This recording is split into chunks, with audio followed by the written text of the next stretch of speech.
आ जाएगा। जल्दी से सब लोग कनेक्ट हो जाएं।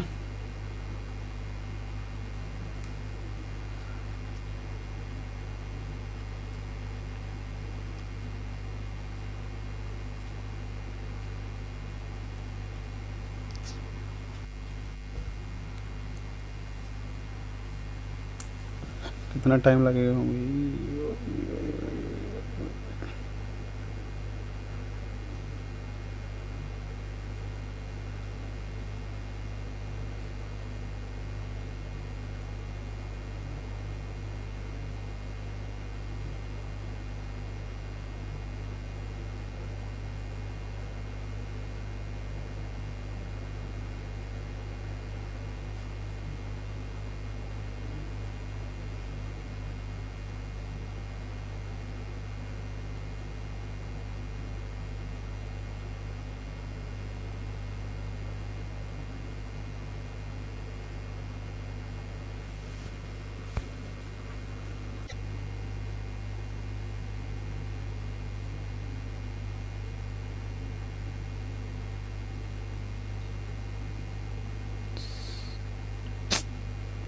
बोलो यार, आवाज आ रही है क्या?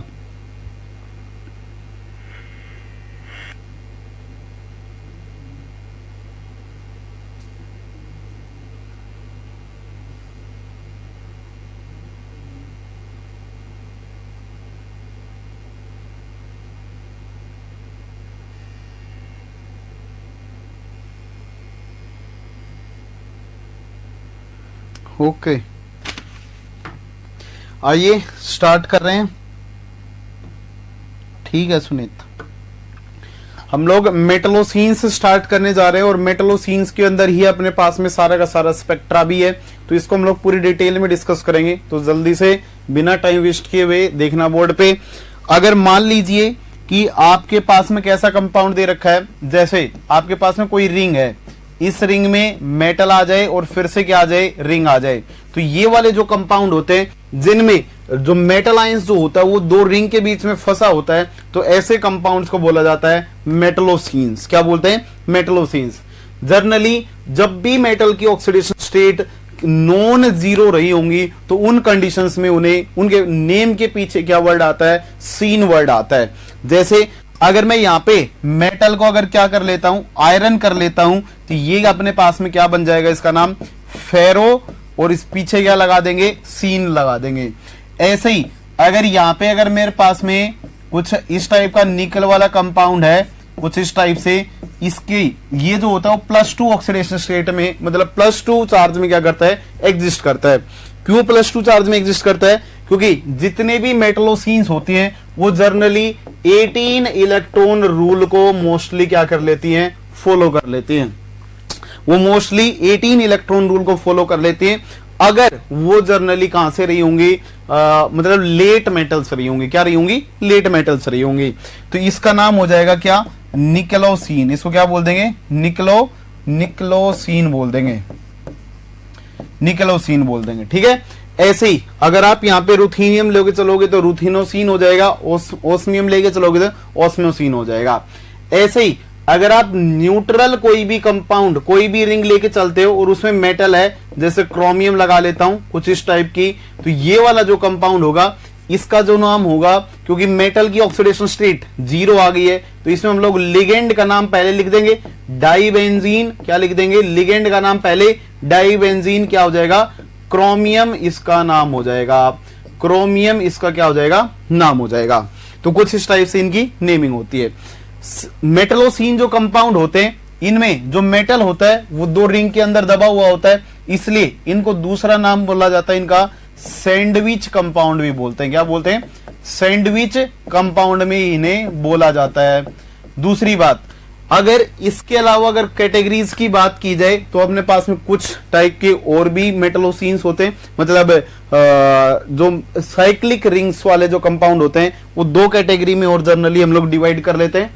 जैसे अगर मैं बोलता हूं कि आपके पास में मेटल है और इसके ऊपर में क्या लगा हुआ है? कुछ इस टाइप से लिगेंड लगा हुआ है, ये वाले, तो ये क्या कहलाएंगे? आपके बेंट मेटलोसिन कंपाउंड कहलाएंगे। क्या कहलाएंगे? बेंट मेटलोसिन कंपाउंड कहलाएंगे। यहां पे अगर मान लो कोई लिगेंड चिपका हुआ है, ठीक है, कुछ इस टाइप के भी हो सकते हैं। इसके अलावा दूसरे कौन से हो सकते हैं? जैसे एक तो ऊपर की तरफ लिगेंड रहा हो और नीचे की तरफ कैसे रहे हो? एसाइक्लिक। ऊपर वाला साइक्लिक लिगेंड रहा हो, नीचे एसाइक्लिक हो, या नीचे साइक्लिक हो, ऊपर कैसे रहे हो आपके पास में एसाइक्लिक लिगेंड्स रहे हो। इनको हम लोग क्या बोलेंगे? हाफ सैंडविच कंपाउंड बोल देंगे। क्या बोल देंगे? हाफ सैंडविच कंपाउंड बोल देंगे। एक तरफ से वो क्या हो रखा है? खुला हुआ है, ठीक है। तो ये इनकी कुछ टर्मिनोलॉजी होती है। अब अगर इनकी बात की जाए तो इनमें क्वेश्चन कैसा पूछा जाएगा आपसे, उनसे स्टार्ट करते हैं। जनरली सबसे पहले हम लोग मेटलोसिन्स की बात करते हैं, बोर्ड पे देखते रहना। अगर मान लीजिए कि आपके पास में क्या थे? 5d ऑर्बिटल्स हैं। कितने हैं? 5d ऑर्बिटल्स हैं। तो जब इसको मेटलोसिन के केस में जब सीपी टाइप के लिगेंड्स इसको अप्रोच करते हैं तो ये ब्रेक होने लग जाते हैं। जैसा ऑक्टाहेड्रल जो ब्रेक होते हैं T2G और EG में ब्रेक होते हैं, वैसे ही यहां पे किसमें ब्रेक होगा? कुछ इस टाइप से 2, 1 और किसमें 2 में ब्रेक होता है। जो नीचे वाले ऑर्बिटल होते हैं इनका नाम बोला जाता है E2G बोलते हैं। इससे ऊपर वाले को A1G बोला जाता है और इससे ऊपर जो होता है वो E1G स्टार होंगे। कौन से रहे होंगे? E1G स्टार रहे होंगे। दूसरे टाइप से देखना, जो E2G होते हैं इन E2G को बोला जाता है कि ये dx square minus Y square और क्या होता है अपने पास में dxy होते हैं। जो A1G होता है जो सिंगली डीजनरेटेड होता है वो dz स्क्वायर होता है और जो E1G स्टार वाले ऑर्बिटल होते हैं वो dxz और dyz रहे होंगे। क्या रहे होंगे? dyz रहे होंगे।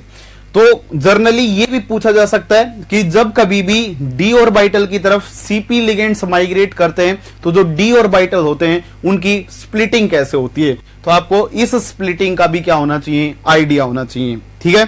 जर्नली हम लोग क्या बोलते हैं, जब कभी भी लिगेंड डिसोशिएट होंगे तो ये वाले एनर्जी गैप है और दूसरा एनर्जी गैप ये वाला है। इसको मैं अगर del 1 बोलता हूं और ऊपर वाले एनर्जी गैप को अगर मैं del 2 बोल लेता हूं तो जो आपका del 1 होता है वो कम होता है किससे? del 2 से। किससे कम होता है? del 2 से कम होता है।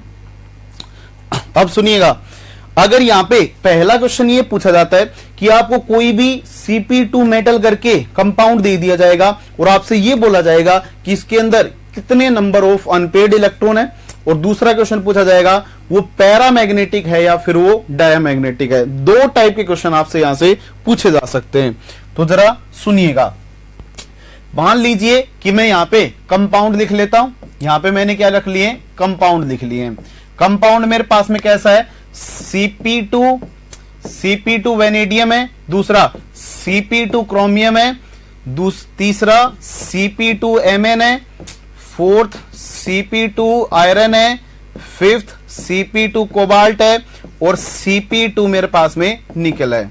अगर मेरे पास में ये वाले कंपाउंड रहे होंगे तो इनमें सबसे पहला काम क्या पहचानना हमें? नंबर ऑफ अनपेयर्ड इलेक्ट्रॉन आपको देखने हैं, ठीक है, पहली कंडीशन। और उसके बेसिस पे उसका बिहेवियर बता देना है कि वो पैरामैग्नेटिक होगा या फिर वो डायमैग्नेटिक होगा।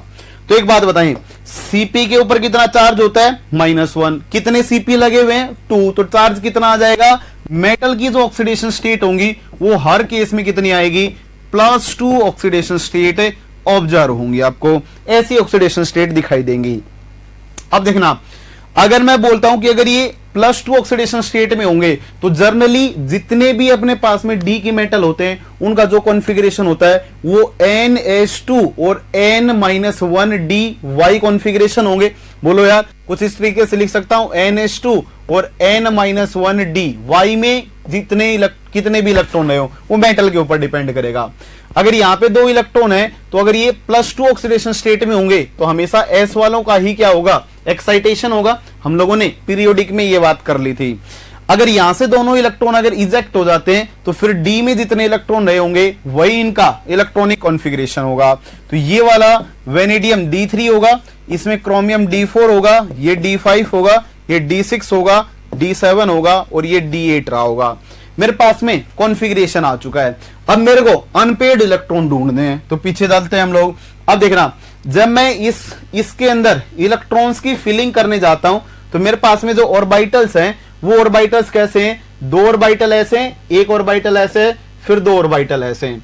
इसको मैंने E2G बोला है, इसको मैंने A1G बोला है और इसको मैंने E1G स्टार बोला है। थोड़ी देर में पढ़ाऊंगा बॉन्डिंग में कि कैसे बोल रहा है, ठीक है। तो देखिएगा, जब आपके पास में D3 कॉन्फ़िगरेशन है तो ये जो del2 गैप, del1 गैप था, इनका जो गैप था del1 वो कम होता है किससे, del2 से।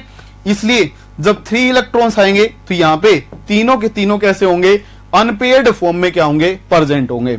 अगर सारे के सारे अनपेयर्ड होंगे तो 3 अनपेयर्ड आए और अपना बिहेवियर कैसा आ जाएगा, पैरामैग्नेटिक। ये कैसा हो जाएगा, पैरामैग्नेटिक नेचर शो कर देगा। जैसे ही मैं क्रोमियम पे जाता हूं, ध्यान से सुनते रहना, जैसे ही मैं क्रोमियम पे जाता हूं तो क्रोमियम में 1 इलेक्ट्रॉन यहां पे आएगा। बोलो यार, क्रोमियम में जो इलेक्ट्रॉन होंगे, देखो 2 पेयर्ड हो गए तो 2 ही कैसे बचे, अनपेयर्ड। तो इसके पास में 2 अनपेयर्ड इलेक्ट्रॉन होंगे और ये भी कैसा बन जाएगा, पैरामैग्नेटिक बन जाएगा। लेकिन ध्यान देखना, क्रोमियम जो Mn होता है उसे केस में कहानियां अजीब होती है। इसको 2 पार्ट में डिवाइड कर लिया जाता है, ठीक है। Mn का केस 2 टाइप के होंगे।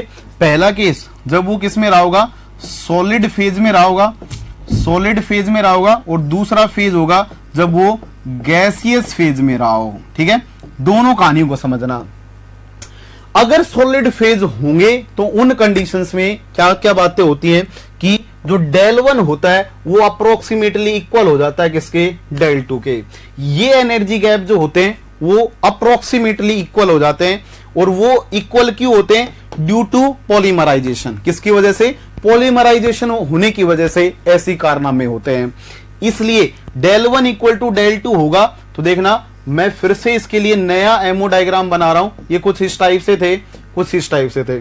जब ये वाले एनर्जी गैप अप्रोक्सीमेटली इक्वल हो जाते हैं तो जब Mn सॉलिड होता है तो Mn के केस में सारे के सारे इलेक्ट्रॉन जो होते हैं वो किस फॉर्म में आ जाते हैं, अनपेयर्ड फॉर्म में आ जाते हैं। ये स्पेशल केस होता है Mn सॉलिड का। तो इसके केस में अनपेयर्ड इलेक्ट्रॉन कितने होंगे, 5 होंगे। और अगर 5 होंगे तो ये फिर से कैसा बन जाएगा, पैरामैग्नेटिक बन जाता है।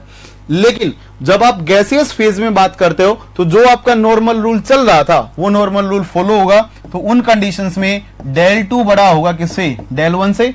और फिर से क्या होगा, जो 5th इलेक्ट्रॉन आएगा वो नीचे इस वाली पोजीशन पे आ जाएगा। तो इसके पास में कितना अनपेयर्ड रहा होगा, 1 अनपेयर्ड रहा होगा। फिर से कैसा होगा, पैरामैग्नेटिक। तो आपको पेपर में इस बात का ध्यान रखना है कि उसने Cp2Mn सॉलिड फेज में दे रखा है या फिर गैसियस फेज में दे रखा है। अगर कुछ भी ना दे रखा हो तो उस केस में आप क्या मान के चलेंगे, सॉलिड मान के चलेंगे। और उसका आंसर कितना दे के आएंगे, 5 के साथ में पैरामैग्नेटिक उसका आंसर दे के आएंगे आप, ठीक है। इस बात को आपको पूरा अच्छे से ध्यान रखना है।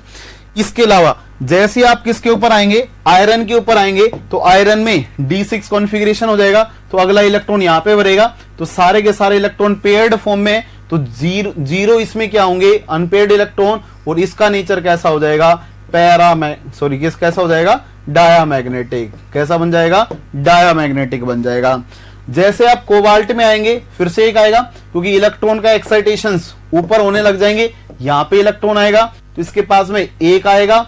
और अगर 1 आएगा तो ये कैसा बन जाएगा, फिर से पैरा बन जाएगा।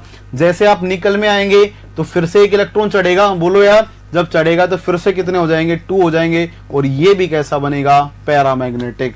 तो ये आपके पास में था बिहेवियर, प्लस साथ में आपके पास में था नेचर, प्लस आपके पास में थे कितने अनपेयर्ड इलेक्ट्रॉन। क्या आपको बात समझ में आया? जल्दी से कमेंट कर दें क्विकली।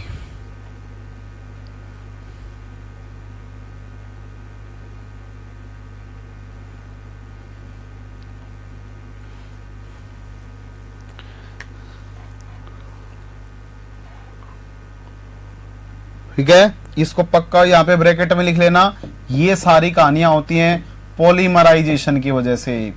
ये केवल और केवल Mn में देखी जाती हैं। ऐसी कंडीशनें रियेनियम के केस में कभी नहीं देखी जाएंगी। रियेनियम आता है या टेक्नीशियम आता है तो उसके केस में एक ही अनपेयर्ड होता है सॉलिड स्टेट में भी। उसके केस में एक ही अनपेयर्ड इलेक्ट्रॉन होता है सॉलिड स्टेट में। केवल और केवल किसके केस में होती हैं कहानियां, Mn के केस में देखी गई है। ठीक है, ओके, आइए आगे बढ़ते हैं। देखने इसके अलावा जो अगला क्वेश्चन देखो, मैं ये बता देता हूं कैसा होता है। देखो Mn था, इसके ऊपर एक Cp यूनिट ऐसे चिपका दो कि एक Cp ऐसे चिपकी हुई है, ठीक है। दूसरी जो Cp होगी वो Cp कुछ इस टाइप से एग्जिस्ट करती है, इसके लिए 2 FTCT का काम करेगी और इसके बगल में एक दूसरी रिंग आ जाएगी जिसके 3 सेंटर्स जो होंगे उसके इसके साथ में चिपक जाएंगे। फिर से क्या आएगा, इसके साथ में Mn इंटरेक्ट करेगा, फिर से अगली जो रिंग पड़ी होगी इसके बगल में कुछ इस टाइप से 3 वाली, उसके साथ में इंटरेक्ट करेगा, इसके ऊपर एक Cp आ जाएगा। तो ऐसा पॉलीमराइजेशन होने की वजह से फिर से ये 2 के लिए Mn के साथ आएगा, फिर से Cp आएगा, ये फिर से अगली 3 के साथ में लगा होगा। तो ऐसा पॉलीमराइजेशन होने की वजह से क्या होता है, इस केस में ये डिफरेंसेस देखे गए हैं कि इनके पास 5 अनपेयर्ड इलेक्ट्रॉन होते हैं। लेकिन कहानियां तब बदल जाती हैं जब इन्हीं पोजीशन के ऊपर आप Cp स्टार से इसे रिप्लेस कर देते हैं। Cp स्टार पढ़ा था ना हम लोगों ने, ये ऐसा Cp 5 मेथिल, जैसे ही मेथिल आता है तो उन कंडीशंस में क्या होता है कि सारे के सारे पॉलीमराइजेशंस रुक जाते हैं। और अगर आपका Cp star Mn Cp star 2Mn रहा होगा तो उन कंडीशंस में भी एक ही अनपेयर्ड इलेक्ट्रॉन होगा, और जब अनपेयर्ड इलेक्ट्रॉन एक ही होगा तो उन कंडीशंस में हम लोग क्या बोल देंगे कि कोई पॉलीमराइजेशन इसमें नहीं हुआ होगा। इस कहानी को आप पक्का अच्छे से याद रखना। जैसे ही मेथिल आएंगे वहां पे हिंड्रेंस बढ़ जाएंगी और हिंड्रेंस बढ़ने की वजह से पॉलीमराइजेशन रुक जाएंगे, ठीक है। देखिएगा अगला जो क्वेश्चन है यहाँ पे वो पूछा जाता है आपसे बॉन्ड लेंथ का। किसका पूछा जाएगा, बॉन्ड लेंथ का क्वेश्चन पूछा जाता है। बॉन्ड लेंथ में कैसा क्वेश्चन आता है, बॉन्ड लेंथ में ये पूछा जाएगा कि मान लीजिए आपके पास में क्या था, कुछ इस टाइप से Cp पड़ा हुआ था, इसके साथ में मेटल है, तो इस मेटल से इस कार्बन की बॉन्ड लेंथ को कंपेयर कर, इसको मैंने क्या बोल दिया है, L डिस्टेंस बोल दिया है। अगर मैं मेटल को चेंज करता हूं तो मेटल के चेंज होने से बॉन्ड लेंथ में कैसे इंक्रीमेंट्स आएंगे, उन इंक्रीमेंट्स की ये बात करता है। तो याद रखना इसमें आपके पास में एक स्पेशल केस होता है, और वो स्पेशल तो क्या ही होता है, मतलब अपने पास में रूल होता है जनरल। वो जनरल रूल कैसा होता है कि मेटल एंड कार्बन जो भी आपके पास में जो किसका है, Cp का है, कार्बन Cp का है, उसके बीच में जो बॉन्ड लेंथ होंगी, bond length between metal and carbon Cp वाले के, उसका ऑर्डर होता है डायरेक्टली प्रोपोर्शनल होता है नंबर ऑफ अनपेयर्ड इलेक्ट्रॉन के। जितने ज्यादा नंबर ऑफ अनपेयर्ड इलेक्ट्रॉन होंगे उतनी ज्यादा क्या होती है, बॉन्ड लेंथ होती है, और जितनी ज्यादा बॉन्ड लेंथ होंगी उतना ही, जितने ज्यादा अनपेयर्ड होंगे उतनी ज्यादा बॉन्ड लेंथ होंगी, तो वो आपकी बॉन्ड लेंथ का सीरीज का क्या आएगा, ऑर्डर आएगा। अगर मान लीजिए कि किसी केस में अगर नंबर ऑफ अनपेयर्ड इलेक्ट्रॉन अगर सेम हो जाते हैं, कैसे हो जाते हैं, सेम हो जाते हैं, तो उन कंडीशंस में आप क्या कर लेंगे, चेक कर लेना मेटल के साइज को। किसको चेक कर लेंगे, मेटल साइज को हम लोग चेक कर लेंगे। मेटल साइज जितना बड़ा रहा होगा फिर उसकी बॉन्ड लेंथ उतनी ही बड़ी होंगी।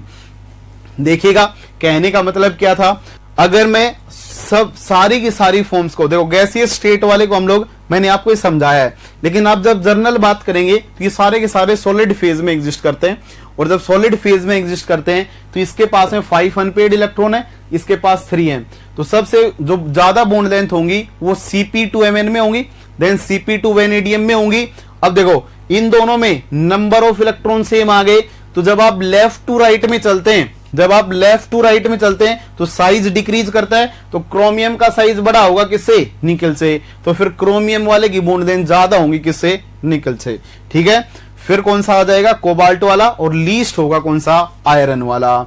तो मेरे पास में यहां पे जो ऑर्डर आएगा वो ऑर्डर आ जाएगा आपके पास में Cp2Mn सबसे बड़ा होगा बॉन्ड लेंथ में, उसके बाद में किसका ऑर्डर आएगा, Cp2Vanadium, 3 अनपेयर्ड इलेक्ट्रॉन थे, उसके बाद में कौन सा आएगा, Cp2 क्रोमियम आएगा, फिर कौन आएगा, Cp2 निकल आएगा, इसमें 2 अनपेयर्ड इलेक्ट्रॉन थे, दोनों में मेटल का साइज चेक कर लिया, उसके बाद में कौन आएगा, Cp2 कोबाल्ट आएगा, और सबसे नीचे आ जाएगा Cp2 आयरन, एक भी अनपेयर्ड इलेक्ट्रॉन नहीं था। तो this is the series of bond length जो आपको ध्यान रखनी है मेटल कार्बन की, ठीक है।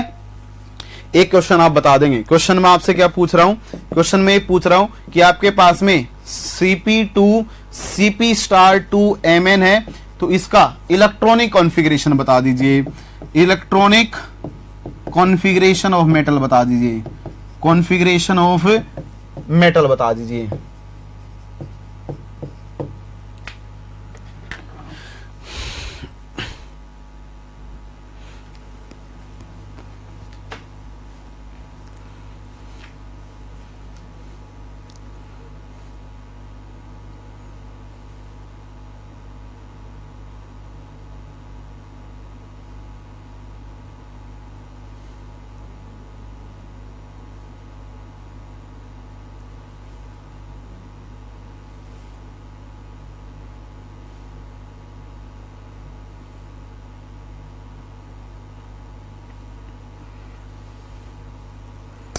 बोलो यार, बता दो।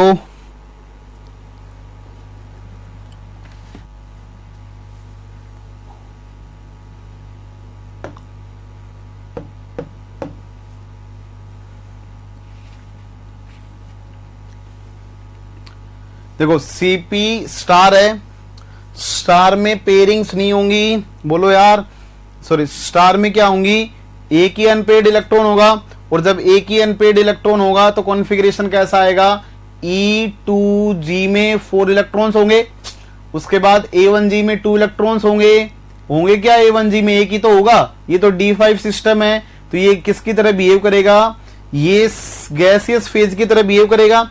और अगर गैसियस फेज की तरह बिहेव करेगा तो इसमें मेटल का जो इलेक्ट्रॉनिक कॉन्फ़िगरेशन आएगा वो E2G4 आएगा, A1G1 आएगा, और E1G स्टार में 0 इलेक्ट्रॉन्स होंगे। तो ये इसका कॉन्फ़िगरेशन बन जाएगा। कितने लोगों ने सही निकाला है? A1G में 1 क्यों आएगा, E1G में कहां से 2 इलेक्ट्रॉन आ गए, है ही नहीं। अरे स्टार लोग हैं, स्टार Cp स्टार, अभी तो बताया था Cp स्टार में एक ही अनपेड होगा, हिंड्रेंस बढ़ने की वजह से गलत हो जाएगा, चेंज कर लेना। 5 अनपेड इलेक्ट्रॉन नहीं होते, इसमें केवल एक ही अनपेड इलेक्ट्रॉन होता है। ठीक है, ठीक है। देखिएगा, कभी कभी इनका नेचर पूछा जाता है कि नेचर बता कि कैसा होगा। नेचर से कहने का मतलब क्या है आपकी बार, कि वो ऑक्सीडाइजिंग नेचर का रहा होगा या फिर वो रिड्यूसिंग नेचर का रहा होगा। तो जरा बोर्ड पे देखिएगा, अगर कभी भी एंटी बॉन्डिंग में इलेक्ट्रॉन्स आ जाएं, किस में आ जाएं, एंटी बॉन्डिंग में इलेक्ट्रॉन्स आ जाएं, जैसे अगर मैं किसकी बात करता हूं, COCP2 की बात करता हूं, तो इसका इलेक्ट्रॉनिक कॉन्फ़िगरेशन कैसा आया था, देखो E2G में 4 इलेक्ट्रॉन थे। बोलो यार, अब तो याद हो जाना चाहिए ये। देखो E2G कोबाल्ट में ऐसा कॉन्फ़िगरेशन आएगा, E2G में 4 इलेक्ट्रॉन, A1G में 2 इलेक्ट्रॉन, और E1G स्टार में कितना इलेक्ट्रॉन है, 1 इलेक्ट्रॉन है। ठीक है, तो A1G में 2 इलेक्ट्रॉन और E1G स्टार में कितने इलेक्ट्रॉन होगा, 1 इलेक्ट्रॉन होगा। अब इसके पास में जब आप टोटल इलेक्ट्रॉन निकालोगे तो कितने आएंगे, 9 इसका काउंट होगा, 10 इसका होगा, टोटल इलेक्ट्रॉन कितने हो गए, 19। ये 18 इलेक्ट्रॉन रूल को फॉलो करते हैं, तो 1 इलेक्ट्रॉन एक्स्ट्रा आ रहा है। अब 1 इलेक्ट्रॉन छोड़ेगा, खुद इलेक्ट्रॉन छोड़े और दूसरा इलेक्ट्रॉन खाए तो दूसरे का रिडक्शन होगा, और दूसरे का अगर रिडक्शन होगा तो फिर इसका नेचर कैसा हो जाएगा, कैसा हो जाएगा, रिड्यूसिंग नेचर। तो देखो, जब कभी भी हम लोग वही कहानियां, पुरानी कहानियां हैं, अगर कोई भी कॉम्प्लेक्स में TVE का काउंट अगर 18 से ज्यादा आ जाए तो उन केसेस में रिड्यूसिंग एजेंट होगा, और अगर 18 से कम आ जाए तो फिर वो ऑक्सीडाइजिंग बिहेवियर शो करेगा।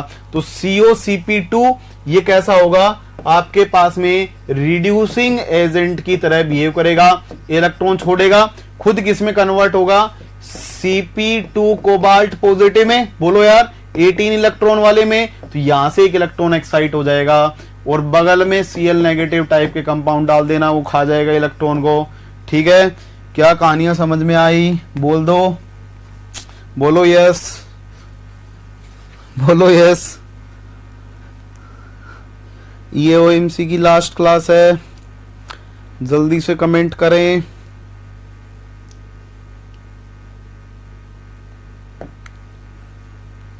प्रीति चेंज कर लेना आंसर को, वो स्टार था।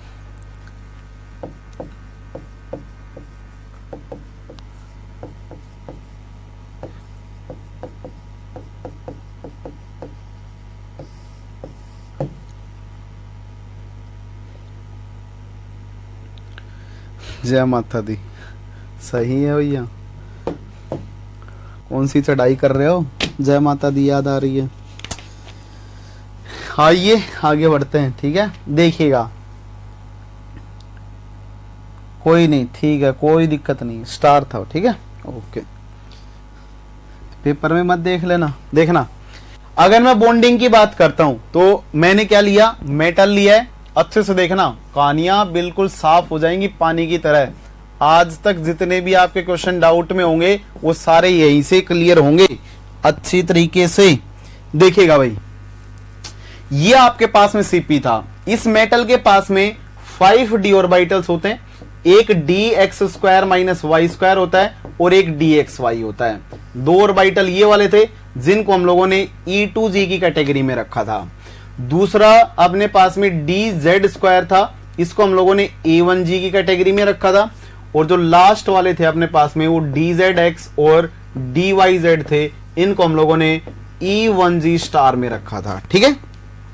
तो देखिएगा, जब कभी भी मेटल, जो D वाली अपने पास में मेटल है, इस मेटल के साथ में जब CP लिगेंड्स इंटरेक्ट करने आते हैं तो उन CP लिगेंड के पास में कुछ इनकी सिमिट्री के ऑर्बिटल्स होने चाहिए। इनकी सिमिट्री के क्या होने चाहिए? ऑर्बिटल्स होने चाहिए। तो हम लोग क्या बोलेंगे, देखिएगा, जो dz² ऑर्बिटल होता है वो dz² कुछ इस टाइप से होता है, कुछ ऐसा ही होता है। ये पॉजिटिव, ये पॉजिटिव, ये जो लोब, ये इसकी सर्कुलर इलेक्ट्रॉन डेंसिटी होगी वो कैसी होगी? नेगेटिव होगी। इसका मतलब अगर सीपी यूनिट अगर इसकी तरफ ओरिएंट करती है तो सीपी के पास में कुछ इस टाइप से 5 ऑर्बिटल्स रहे होंगे। मैं इसे बनाता हूं, अच्छे से दिखाई देगा। ये लीजिए, ये थे मेरे पास में 5। यहां पे एक लोब थी, दूसरी लोब यहां पे थी, थर्ड लोब यहां पे थी, फोर्थ लोब यहां पे थी और फिफ्थ लोब यहां पे थी। अगर इसके साथ में अगर डीजेड इंटरेक्ट करने जाता है, पॉजिटिव पॉजिटिव, नेगेटिव नेगेटिव, तो इन सब लोब का फेज एक जैसा होना चाहिए। बोलो यार, ये सारी की सारी लोब कैसी होनी चाहिए? पॉजिटिव वाले फेज में होनी चाहिए, ताकि ऐसा कुछ इन्वायरमेंट रहा होगा, कुछ इस टाइप से इन्वायरमेंट रहा होगा, P P P P P, ठीक है। इसकी जो नीचे वाला जो इन्वायरमेंट बनेगा ये सारा का सारा पॉजिटिव होना चाहिए, ताकि उसके साथ में dz² क्या कर पाए? इंटरेक्शंस कर पाए। इसलिए इन कंडीशंस में होता क्या है, ये इसके साथ, इसके साथ, इसके साथ, इसके साथ और इसके साथ जब ये पांचों इंटरेक्शन दिखाएंगे तो कमाल का बॉन्डिंग इंटरेक्शन होगा। तो पहला इंटरेक्शन ऊपर की तरह साइड से और दूसरा इंटरेक्शन, दूसरी सीपी यूनिट भी कुछ इसी सिमिट्री में आएगी। और अगर कुछ इसी सिमिट्री में आएगी तो यहाँ पे नंबर ऑफ जो नोड्स होंगे, नंबर ऑफ जो नोड्स होंगे वो 0 होंगे। कितने होंगे? 0। देखो, इसके पास में कोई नोड नहीं है, जब सारे के सारे सेम सिमिट्री में होंगे तो 0 नोड्स होंगे। तो कुछ इस टाइप की कंडीशनें बनेंगी। ये LGO होगा किसका?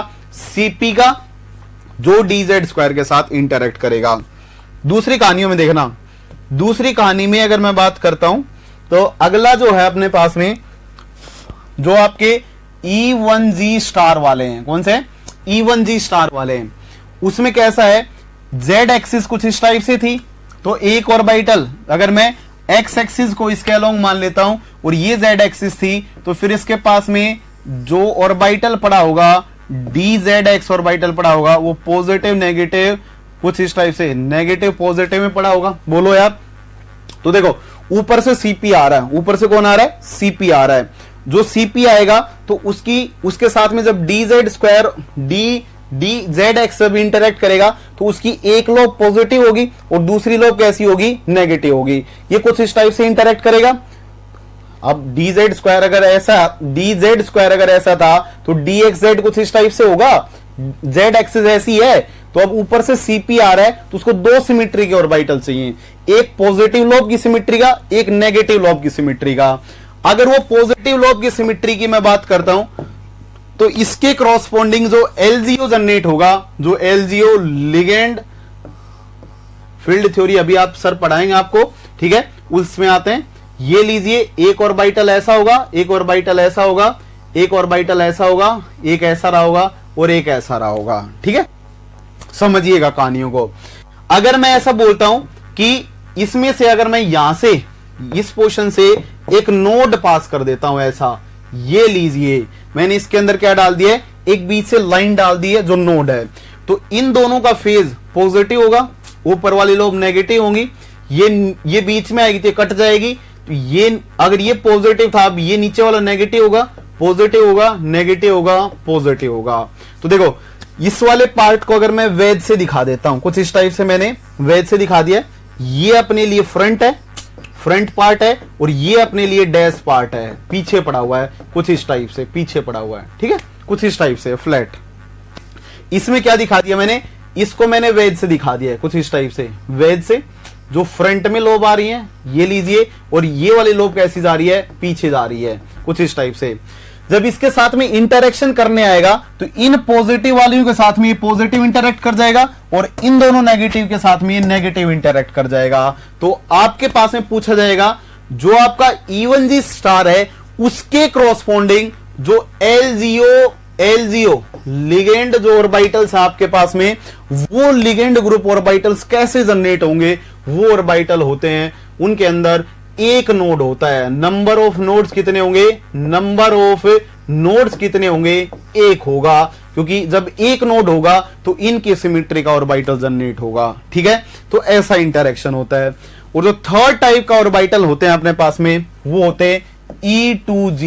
E2G कैसे होंगे, XY प्लेन में पड़े होंगे, बोलो यार किसमें पड़े होंगे, XY प्लेन में। तो देखो इनको मैंने, ये X था और ये Y था, इनको मैंने ऐसे दिखा दिया है, ये XY प्लेन में पड़े हुए थे, कुछ इस टाइप से।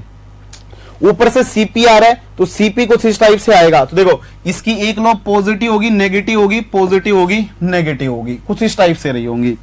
अगर कुछ इस टाइप से रही होंगी तो देखिएगा मैं CP लेके आ रहा हूं इसके बगल में, CP जब मैं लेके आया कुछ इस टाइप से CP आया, CP के अपने पास में 5 ऑर्बिटल्स थे। समझिएगा कहानियों को। जब वो D कैसा था, जब वो DZX था, थोड़ी देर पहले लिया था तो कुछ ऐसे अलाइनमेंट में था क्योंकि Z एक्सिस के लोग था। अब की बार ये क्या है, X है और Y है। अगर ये X और Y होंगे तो ये इस अलाइनमेंट में होंगे। अब ये भी इसी अलाइनमेंट में, ऊपर से रिंग भी ऐसी आ रही है। जब दोनों ऐसे इंटरेक्ट करेंगे तो 4 ऑर्बिटल के इंटरेक्शंस होंगे। बोलो यार कितने ऑर्बिटल के इंटरेक्शंस होंगे, 4 ऑर्बिटल इंटरेक्शंस होंगे। और 4 ऑर्बिटल इंटरेक्शन के लिए चारों लोब का फेज डिफरेंट चाहिए होगा। अगर 4 लोब्स का फेज अगर डिफरेंट चाहिए होगा तो पहले देखो 2 को तो डिफरेंट पहले ही बना चुके थे। ये पॉजिटिव लिया था तो ये नेगेटिव बना लिया था, बोलो यार। अब ये नेगेटिव था, ये पॉजिटिव था। अब मैं इसमें दूसरा नोड ऐसे डाल देता हूं। अब ये नेगेटिव है तो ये फिर पॉजिटिव होगा। अगर ये तो न्यूट्रली हो गया, ये पॉजिटिव था तो ये नेगेटिव हो जाएगा। जब इस वाले के साथ में जब DXZ और DZ कौन सा DX² माइनस Y² इंटरेक्ट करेंगे तो कुछ इतने नोड के ऑर्बिटल्स जनरेट होंगे। ये मैंने नेगेटिव पॉजिटिव नेगेटिव पॉजिटिव ले लिया है। ये मेरे पास में DXY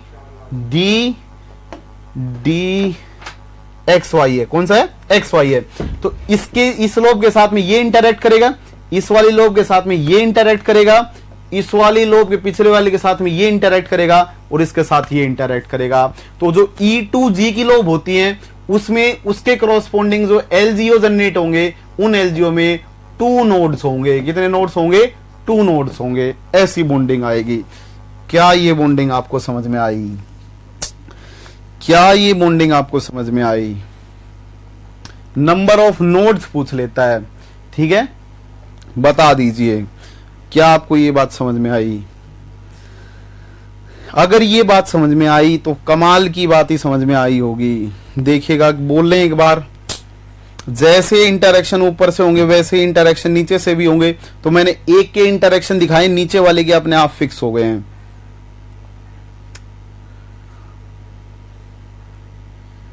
ओके भूपेंद्र, ओके प्रीति, सब लोग बोले भाई, बोल तो दो, बोल लो।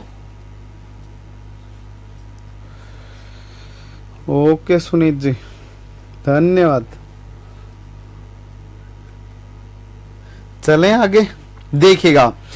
अगर ऐसा है तो कहानियां, सारे जज्बात बदल जाएंगे, आपको देखना है एक ही मिनट में। और वो जज्बात कैसे होंगे? आज तक आपने ये बोला होगा कि जो भी मेटलोसिन जर्नली जो कंपाउंड स्टेबल होते हैं वो इक्लिप्स्ड फॉर्म में स्टेबल, किसमें होते हैं? स्टैगर्ड फॉर्म में स्टेबल होते हैं। लेकिन यहां पे इक्लिप्स्ड वाले कंपाउंड ज्यादा स्टेबल होंगे। अब देखो, अगर मेरे पास में इस सिमेट्री नेगेटिव पॉजिटिव नेगेटिव है, ये डी मेरे पास में बीच वाला orbital D X Y orbital तो मेरे पास फिक्स है।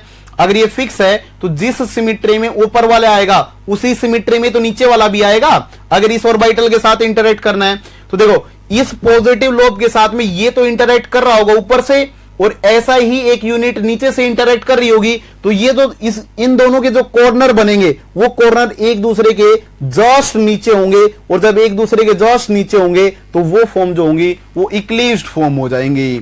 तो जो बॉन्डिंग से जो एक्सप्लेनेशन आते हैं वो एक्सप्लेनेशन ये बोलता है कि जब कभी भी आपके पास में जो मेटलोसीन्स होते हैं, जितने भी मेटलोसीन्स होते हैं, उनके केस में जर्नली जो इक्लिप्स्ड फॉर्म होती हैं, इक्लिप्स्ड फॉर्म जो होती हैं वो ज्यादा स्टेबल होते हैं। किससे? स्टैगर्ड से। किससे? स्टैगर्ड से क्या होंगी? ज्यादा स्टेबल होंगी।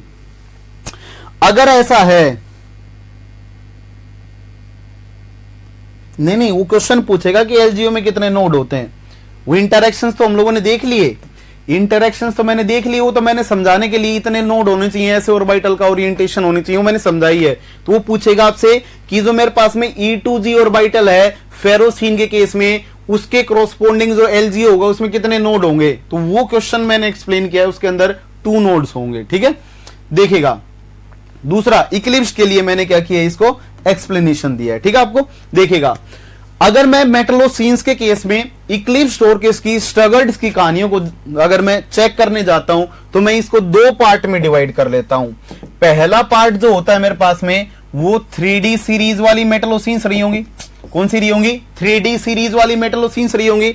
और दूसरी 4D और 5D सीरीज की क्या रही होंगी? मेटलोसीन्स रही होंगी। तो देखो, जब कभी भी 4D और 5D की मेटल्स आ जाएं तो उनके केस में बॉन्डिंग ऐसे होती है, कि इक्लिप्स्ड फॉर्म क्या होती है? ज्यादा स्टेबल निकल के आती हैं। अगर उस बॉन्डिंग में अगर बीच वाला मेटल आयन अगर बड़ा आ जाए, तो उनमें कभी भी इंटरेक्शंस हो ही नहीं सकते हैं, और इंटरेक्शंस होंगे नहीं तो 4D और 5D सीरीज का कोई भी मेटल आयन रहा होगा तो उन केसेस में इक्लिप्स्ड जो मेटलोसीन्स होती हैं वो ज्यादा स्टेबल होते हैं। किससे? स्टैगर्ड से। ये स्टेबिलिटी का ऑर्डर आता है। दूसरी बात क्या आती है? अगर वो 3D सीरीज का मेटल आयन रहा होगा, तो उन कंडीशंस में 2 कहानियां बनेंगी। 3D में फिर फेज के ऊपर कहानियां चली जाती हैं। फेज अगर आपका सॉलिड फेज रहा हो, बोलो यार कैसा रहा हो? सॉलिड फेज रहा हो। और दूसरा आपका कैसा रहा हो? गैसियस फेज रहा हो। ठीक है, तो अगर आप किसकी बात करेंगे? सॉलिड फेज की बात करेंगे, तो उन कंडीशंस में स्टैगर्ड फॉर्म ज्यादा डोमिनेट कर जाती है, थोड़ी सी ज्यादा डोमिनेट कर जाती है इक्लिप्स के ऊपर। और जब आप गैसियस में जाएंगे तो फिर से बॉन्डिंग यही बोलेगी कि गैसियस स्टेट में दूरियां ज्यादा होंगी, थोड़ी सी दूरियां ज्यादा होंगी, क्योंकि सॉलिड फेज में तो पैकिंग अच्छी होने की वजह से डिस्टेंस कम हो जाती है, और डिस्टेंस कम होने की वजह से हिंड्रेंस डोमिनेट करने लग जाता है, और स्टेरिक हिंड्रेंस के बेसिस पे स्टैगर्ड फॉर्म ज्यादा स्टेबल हो जाती है इक्लिप्स से। लेकिन गैसियस में फिर से कौन सी होंगी? इक्लिप्स्ड फॉर्म ही ज्यादा स्टेबल होंगी स्टैगर्ड से। तो देखो, मोस्टली केसेस में कौन सी फॉर्म निकल के आ रही है? ऑलवेज इक्लिप्स्ड फॉर्म निकल के आ रही है। बस सॉलिड फेज में कौन से निकल के आएगी? जब मेटल 3D का होगा, छोटा है, तो उसके ऊपर जो वंडरवॉल इंटरेक्शंस होंगे वो इतने हाई हो जाते हैं कि वो बॉन्डिंग के ऊपर डोमिनेट करने लग जाते हैं। और जब बॉन्डिंग के ऊपर डोमिनेट करने लग जाएंगे तो उन कंडीशंस में वो स्लाइटली क्या बन जाती हैं? स्टैगर्ड बन जाती हैं। स्लाइटली कैसी बन जाती है? स्टैगर्ड बन जाती हैं। कितने लोगों को ये सारी के सारी स्टेबिलिटी की कहानियां समझ में आई?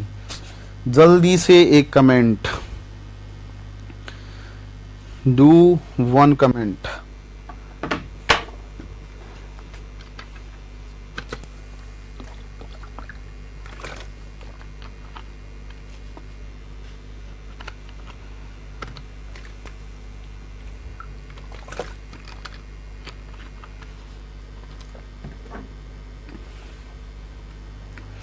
ओके, धन्यवाद। आइए आगे बढ़ते हैं। अब इनकी रिएक्शंस देख लेते हैं, उसके बाद हम लोग आगे बढ़ देंगे। ठीक है भाई, बोर्ड पे देखिएगा, फिर इनका स्पेक्ट्रा आ जाएगा। अगर मैं इनकी रिएक्शंस की बात करता हूं तो जनरली आपके पास में कोई भी मेटलोसीन रही होगी। जैसे मैं आयरन वाली ले लेता हूं 1 मिनट के लिए, ये मैंने फेरोसीन ले ली है। अगर मैं फेरोसीन के ऊपर रिएक्शन करवाने जाता हूं, कोई भी इलेक्ट्रोफाइल डालता हूं, तो कोई भी जब मैं इलेक्ट्रोफाइल डालूंगा तो 2 कंडीशनें बनेंगी आपके पास में। पहली कंडीशन क्या बनेगी, जो आपका एरोमेटिक सिस्टम है वो कैसा है, इलेक्ट्रॉन रिच है, उसके ऊपर अटैक हो सकते हैं। दूसरा, आपका जो मेटल आयन है, ये मेटल आयन भी कैसा है, इसके पास भी पाई इलेक्ट्रॉन डेंसिटी है, तो इलेक्ट्रोफाइल इसके साथ भी आके इंटरेक्ट कर सकता है। जब आप लोअर टेम्परेचर -150 डिग्री सेंटीग्रेड के आसपास कहानियों को समझते हैं, देखते हैं, उन कंडीशन में ये पाता है कि दोनों एग्जिस्ट करते हैं। ये इस इलेक्ट्रोफाइल के ऊपर ये भी अटैक करता है, तो आपका जो प्रोडक्ट बनता है वो इलेक्ट्रोफाइल कुछ इस टाइप से Cp आ जाएगा और इसके ऊपर Cp आ जाएगा और इस आयरन के ऊपर पॉजिटिव चार्ज, ये भी ऑब्टेन्ड होता है, ये इनिशियली ऑब्टेन्ड होता है। ठीक है, मेटल के पास electron density pi electron density के साथ ये इंटरेक्ट कर जाता है। उसके बाद में क्या होता है, यहां से ये इसके ऊपर क्या होने लग जाता है, ट्रांसफर होने लग जाएंगे। और जब आप जैसे जैसे आप हायर टेम्परेचर की तरफ लेके जाते हैं तो ये कन्वर्ट होने लग जाते हैं कुछ इस टाइप के सिस्टम में। H ये ऐसा बोलो यार, अगर ये यहां से इलेक्ट्रोफाइल को इसे दे देगा तो इसके ऊपर कैसा चार्ज आ जाएगा, पॉजिटिव। देखो यहां पे कितना था इसके पास में, कुछ इस टाइप का सिस्टम बनेगा, इसके साथ में मेटल इंटरेक्ट कर रहा होगा, यहां पे नीचे क्या रहा होगा, Cp रहा होगा और ऊपर क्या आ जाएगा, पॉजिटिव चार्ज। फिर से अपनी ये एरोमेटिसिटी को गेन करना चाहेगा, हाइड्रोजन टाइप के यहां से बाहर निकल जाएंगे और फिर से किसके अंदर आ जाएगा, सब्स्टिट्यूटेड के अंदर कन्वर्ट हो जाएगा। Fe कुछ इस टाइप से सब्स्टिट्यूटेड के अंदर क्या हो जाएगा, कन्वर्ट हो जाएगा इस टाइप से। इसके अंदर जो इलेक्ट्रोफिलिक सब्स्टिट्यूशन इस वाली पोर्शन पे होते हैं, ये थर्मोडायनेमिक होते हैं, जो हाई टेम्परेचर के ऊपर एग्जिस्ट करेंगे, क्योंकि ये कंपाउंड स्टेबल, ज्यादा स्टेबल है ऊपर वाले से। और ये वाले जो इंटरेक्शन होते हैं वो काइनेटिकली फेवर्ड होते हैं, मतलब इनिशियली जनरेट होते हैं और वो मोर थर्मोडायनेमिक में कन्वर्ट होने लग जाते हैं जैसे जैसे हम लोग रूम टेम्परेचर की तरफ बढ़ते हैं। ठीक है, 0 डिग्री सेंटीग्रेड की तरफ जब हम लोग अप्रोच करते हैं, जब एनर्जी मिलती है तो थर्मोडायनेमिक मोर स्टेबल प्रोडक्ट में कन्वर्ट होने लग जाते हैं। तो आइए समझते हैं कहानियों को, जरा देखिएगा। हम लोगों ने हेट्रो बहुत ज्यादा पढ़ रखी है, उसी का यूज यहां पे आता है। जैसे मान लीजिए कि आपके पास में Fe था, जिंदगी में मर जाना पर 2 काम पक्का मत करना। ठीक है, 3 काम मत करना। पहले 3 काम कौन से हैं, अगर आपको कोई भी फेरोसिन टाइप की स्पीसीज दे रखी है तो उसके ऊपर आप नाइट्रेशन करवाने जाएं। नाइट्रेशन कौन सी, ड्रास्टिक कंडीशन वाली, HNO3 प्लस H2SO4 वाली, ये वाली कंडीशन। दूसरी, कोई भी हेलोजिनेशन रिएक्शन, कोई भी हेलोजिनेशन रिएक्शन। और थर्ड कंडीशन होगी इसका सल्फोनेशन, सल्फोनेशन H2SO4 की प्रेजेंस में। अगर आप ऐसी कोई भी कंडीशन करवाते हैं तो उन कंडीशंस में होता क्या है कि ये जो आपका फेरोसिन होता है वो ऑक्सीडाइज हो जाता है और ये ऑक्सीडाइज होके फेरोसीनियम आयन में क्या हो जाता है, कन्वर्ट हो जाता है। यहां पे कोई इलेक्ट्रोफिलिक सब्स्टिट्यूशन रिएक्शन से नहीं देखी जाती हैं। इस कंपाउंड को बोलते हैं हम लोग फेरोसीनियम, फेरोसीनियम आयन बोल देते हैं, फेरोसीनियम आयन में कन्वर्ट हो जाता है। जो आपका फेरोसीनियम आयन होता है वो ब्लू कलर्ड बन जाता है। कैसा बन जाता है, ब्लू कलर्ड का होता है, ब्लू कलर का होता है ये, देखो। और ये कैसा बन जाता है, पैरामैग्नेटिक, क्योंकि फेरोसिन में से एक इलेक्ट्रॉन निकालेंगे तो D6 था, D6 में से एक निकला तो क्या बचा, D5, Mn टाइप का बना।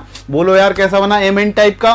तो उन कंडीशंस में क्या आने लग जाएंगे, अनपेड इलेक्ट्रॉन, और जैसे ही अनपेड इलेक्ट्रॉन आएगा ये पैरामैग्नेटिक बन जाएगा और कलर्ड कंपाउंड बन जाएगा। ठीक है, ब्लू कलर्ड।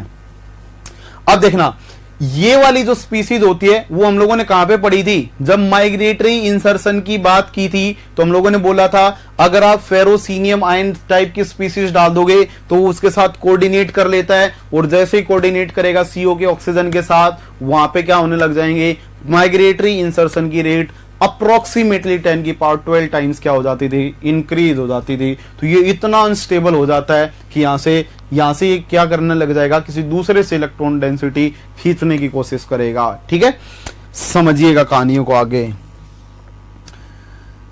हाँ, all positions are same in ferrocene, all positions are same in ferrocene, बिल्कुल सारी सेम है। ठीक है, देखिएगा तो आप कैसे नाइट्रेशन करवाएंगे, कैसे आप सल्फोनेशन करवाएंगे, उनके लिए जरा देखते रहिए बोर्ड पे। ये आपके पास में फेरोसिन था। जब इसके ऊपर आप क्या डालते हैं, BuLi डालते हैं, तो सबसे पहले आपको इसका क्या करना पड़ेगा, BuLi डाल के ऑर्गेनोलिथियम जनरेट करने पड़ेंगे। नेगेटिव आएगा, H को पकड़ेगा, जैसे ही H को पकड़ेगा ये बन जाएगा आपका Fe। देखो अगर आप दो इक्विवेलेंट लेंगे तो पहले यहां पे नेगेटिव बनेगा, फिर दूसरा नेगेटिव इसके ऊपर बन जाएगा। जब आप एक नेगेटिव लेके चलेंगे तो उन कंडीशंस में इस पोर्शन के ऊपर कैसा चार्ज आ जाएगा, नेगेटिव चार्ज आ जाएगा। देखना ये अगर नेगेटिव आया है तो अब इसके ऊपर आप नाइट्रेशन के लिए क्या डाल सकते हैं, N2O4 डाल सकते हैं। जो N2O4 होता है वो NO2 पॉजिटिव और NO2 नेगेटिव में एग्जिस्ट करता है, या इसकी जगह पे आप N2O5 भी यूज कर सकते हैं। NO2 पॉजिटिव देगा और क्या देगा, NO3 नेगेटिव देगा। तो ये नेगेटिव इसके ऊपर अटैक करेगा, और जैसे ही अटैक करेगा तो ये आपका नाइट्रेशन हो जाएगा।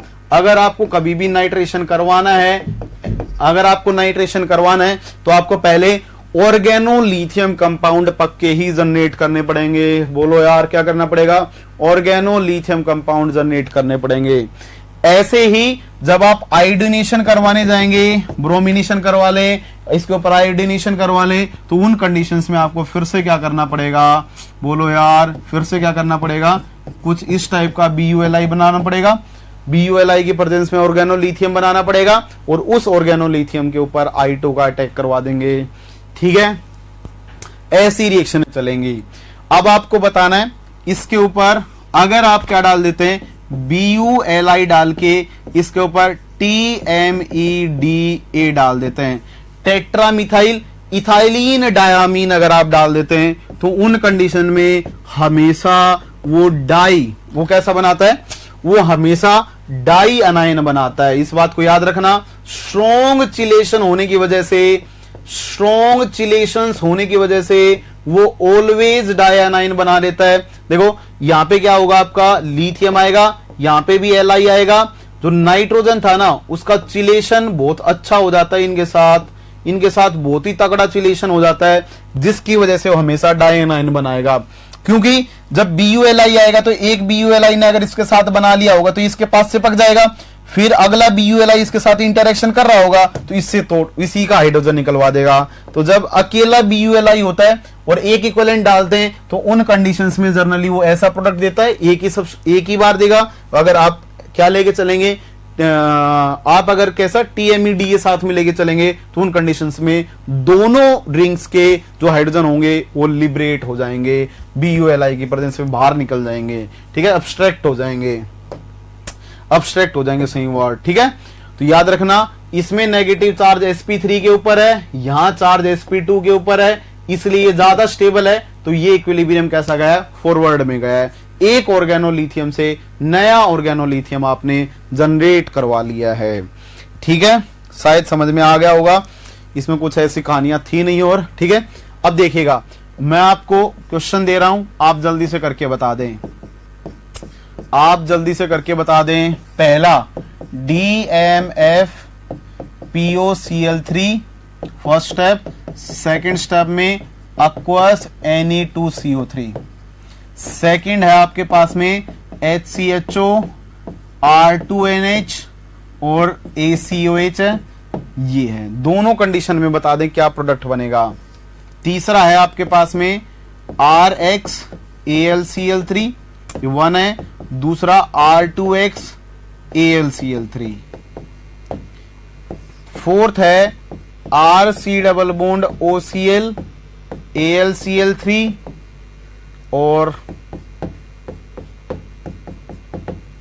सेकेंड है इसके ऊपर R2C double bond OCl AlCl3।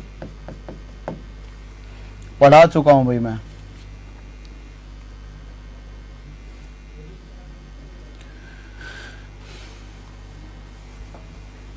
जल्दी से बता देंगे। देन हम लोग स्पेक्ट्रा के ऊपर चले जाएंगे। Then we will move on spectra.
बना लिया सब लोगों ने?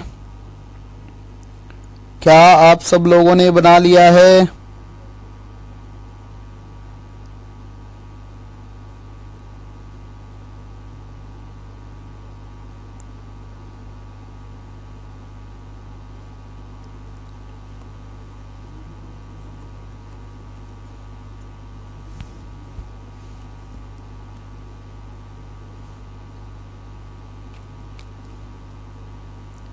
ओके भूपेंद्र, सब लोग बता दें भाई।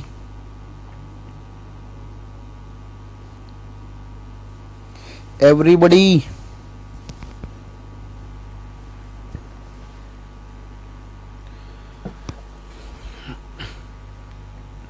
देखिएगा, जरा बोर्ड पे देख लीजिएगा। सुस्त हो गए नेट वाले, मतलब अब उनके हाथ पैर फूल चुके हैं, बहुत ज्यादा पढ़ लिया उन लोगों ने। बहुत ही आसान था भाई, ऑर्गेनोमेटेलिक सीधा सीधा चला है, कुछ था ही नहीं इसमें। ये देखो विल्समेयर रिएक्शन की कंडीशंस हैं। याद करो वो जमाना जिसमें कभी हेट्रो देखा था। विल्समेयर में CHO लगता है, बिल्कुल शालिनी जी, CHO बना देंगे। सेकंड कहानियां ये देखो, मैनिक देखी थी हम लोगों ने।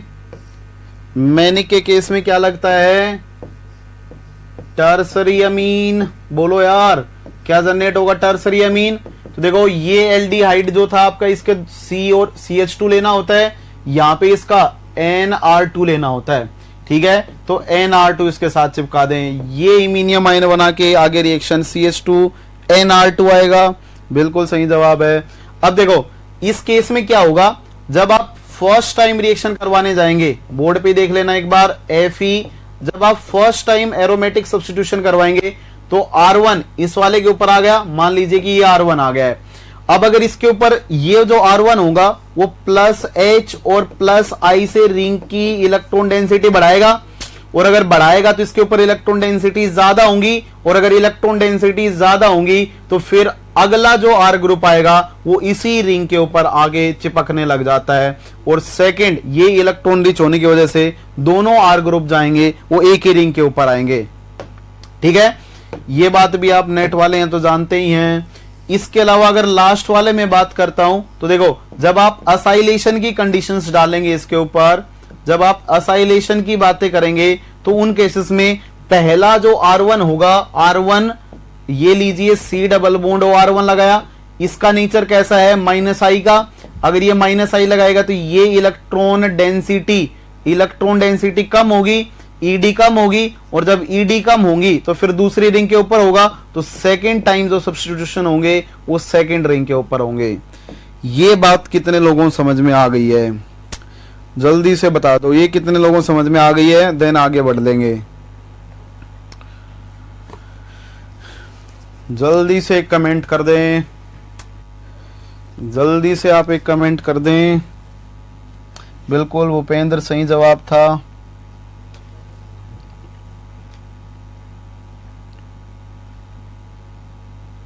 बोलो यार।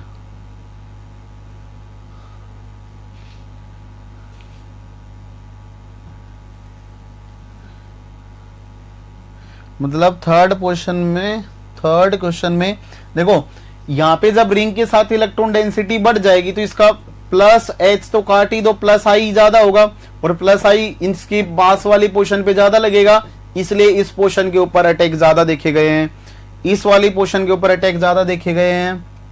ओके दीपांकर जी, शालिनी जी, विनय कुमार यादव जी, धन्यवाद। शायद आप लोग समझ गए हैं सारी की सारी कहानियों को।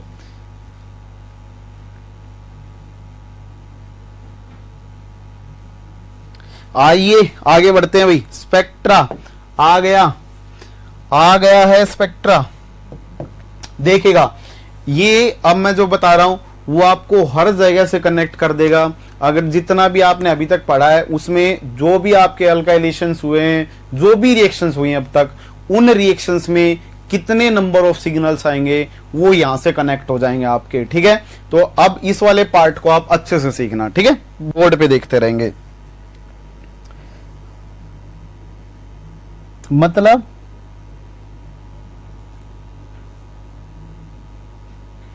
समझा नहीं भाई मैं। भूपेंद्र अच्छे से लिख। कुछ नहीं है और उसमें और कुछ है ही नहीं। बगल वाली पोर्शन वाले ज्यादा डोमिनेट करता है, थर्ड पे भी आता है कभी कभी, लेकिन उसका अमाउंट कम होता है। मेजरली 1-2 डोमिनेट करते हैं इसमें, थर्ड यही है, मेजरली 1-2 डोमिनेट करते हैं। प्लस आई देखिएगा भाई, स्टार्ट करने जा रहे हैं हम लोग मेटलोसीन्स में जो सीपी यूनिट वगैरह हैं उनका स्पेक्ट्रा समझिएगा। सीपी से ही स्टार्ट करते हैं हम लोग। अगर मैं ऐसा बोलता हूं कि मेरे पास में अगर अकेला सीपी यूनिट होता कुछ इस टाइप से नेगेटिव चार्ज वाले स्पीसीज, तो इसके पास में 5 हाइड्रोजन्स थे। अच्छे से समझना सारी कहानियों को। 5 हाइड्रोजन्स थे।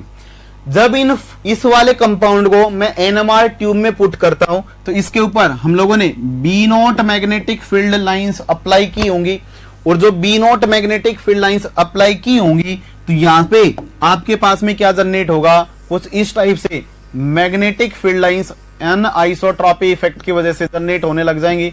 बोलो यार, कुछ इस टाइप से जब वो जनरेट होंगी तो इस डायरेक्शन में जो बीच में होगा उस टाइम पे तो अपोजिट होंगी, लेकिन जब वो आउटर सरफेस पे होंगी तो वो कैसी होंगी, सेम होंगी जैसा अपना बी नोट रहा होगा।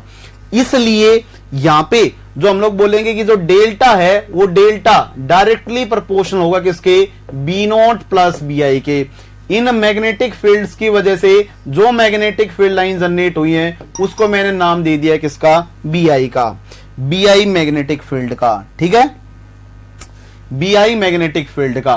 तो देखना यहां पे अगर ये एन आइसोट्रॉपी इफेक्ट लगा है तो उसकी वजह से जो डेल्टा की वैल्यू होती है किसके केस में, जब सीपी अकेला होता है तो उसकी डेल्टा की वैल्यू आती है 5 to 6 ppm के बीच में वो रेजोनेट करता है। कितने के बीच में रेजोनेट करता है, 5 से 6 ppm के बीच में रेजोनेट करता है। अप्रोक्सीमेटली 5.2 के आसपास रेजोनेट करता है। ठीक है, लेकिन अगर मैं क्या देखता हूं कि जब मैंने इस वाले सीपी को मेटल के साथ कनेक्ट किया, किसके साथ कनेक्ट किया, मेटल के साथ कनेक्ट किया, तो उन कंडीशंस में देखिएगा ये इसके पास में पाई इलेक्ट्रॉन डेंसिटी थी, इसके साथ में मेटल जुड़ा है। जैसे ही मेटल इसके साथ में इंटरेक्ट करेगा इसकी जो पाई इलेक्ट्रॉन डेंसिटी होगी वो बंध जाएगी। बोलो यार, देखो इसने इस मेटल को इसने इलेक्ट्रॉन डेंसिटी डोनेट की होगी पहले, और जब डोनेट की होगी तो इसके पास पाई बॉन्ड है तो इसके पास में क्या होगा, पाई स्टार भी होंगे।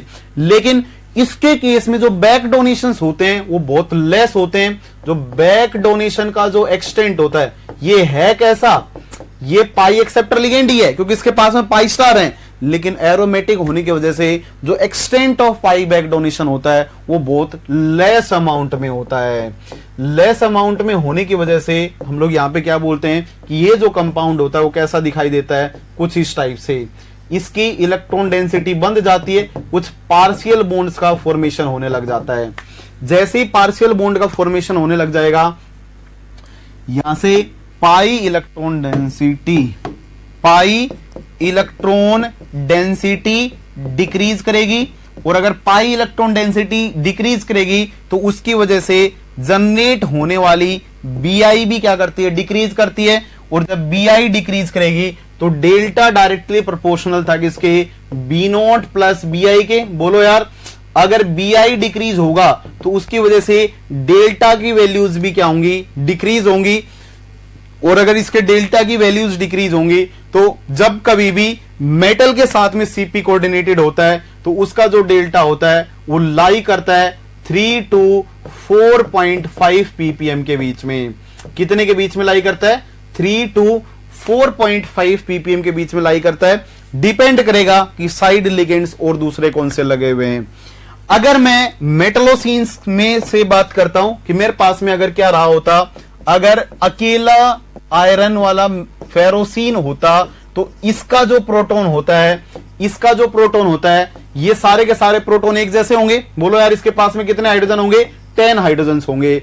ये सारे के सारे एक टाइप के इन्वायरमेंट में होंगे, और अगर ये एक जैसे होंगे तो इनका जो स्पेक्ट्रा होता है वो delta is equal to 4.16 ppm के आसपास लाई करता है। वो कितनी वैल्यू पे लाई करता है, डेल्टा 4.16 ppm पे लाई करता है। अगर इतने पे लाई करता है, इसका मतलब ये जो ओरिजिनल वैल्यू होती थी इसकी, कितनी 5 to 6 के बीच में होती थी, जो ऑर्गेनिक में होती है, उससे ये क्या हो जाएगा, कम हो जाता है। और उससे कम होने का रीजन होता है पाई इलेक्ट्रॉन डेंसिटी मेटल के साथ बंध चुकी है, तो उससे जनरेट होने वाली बीआई कम हो गई है। और अगर बीआई कम हो गई है तो उसकी वजह से केमिकल शिफ्ट भी कम हो जाएंगी।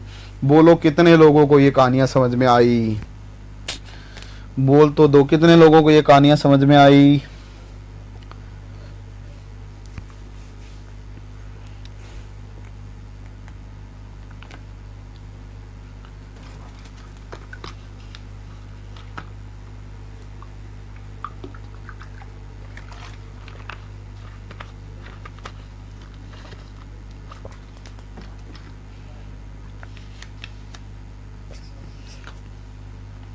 पूछना क्या चाहते हो थर्ड में, अल्फा क्या पूछना चाहते हो थर्ड में, क्या है थर्ड में, कुछ तो नहीं है यार, क्या पूछना चाहते हो भूपेंद्र थर्ड में, कुछ है ही नहीं। इसके बगल में लगेगा, इसमें बगल में लगने का रीजन ये होता है क्योंकि मेटल के साथ जब बन जाएगा तो रेजोनेंस हो नहीं पाएगी, और रेजोनेंस नहीं हो पाएगी तो केवल इंडक्टिव लगेंगे, और केवल इंडक्टिव पास वालियों पे ज्यादा होंगे तो चिपकने की रेट पास में ज्यादा होंगी। ओके बोलो यार, कितने लोगों को बात समझ में आई, नहीं आई क्या, 2 ही 3 लोगों को समझ में आई क्या, सुनीत, दीपांकर, बोल।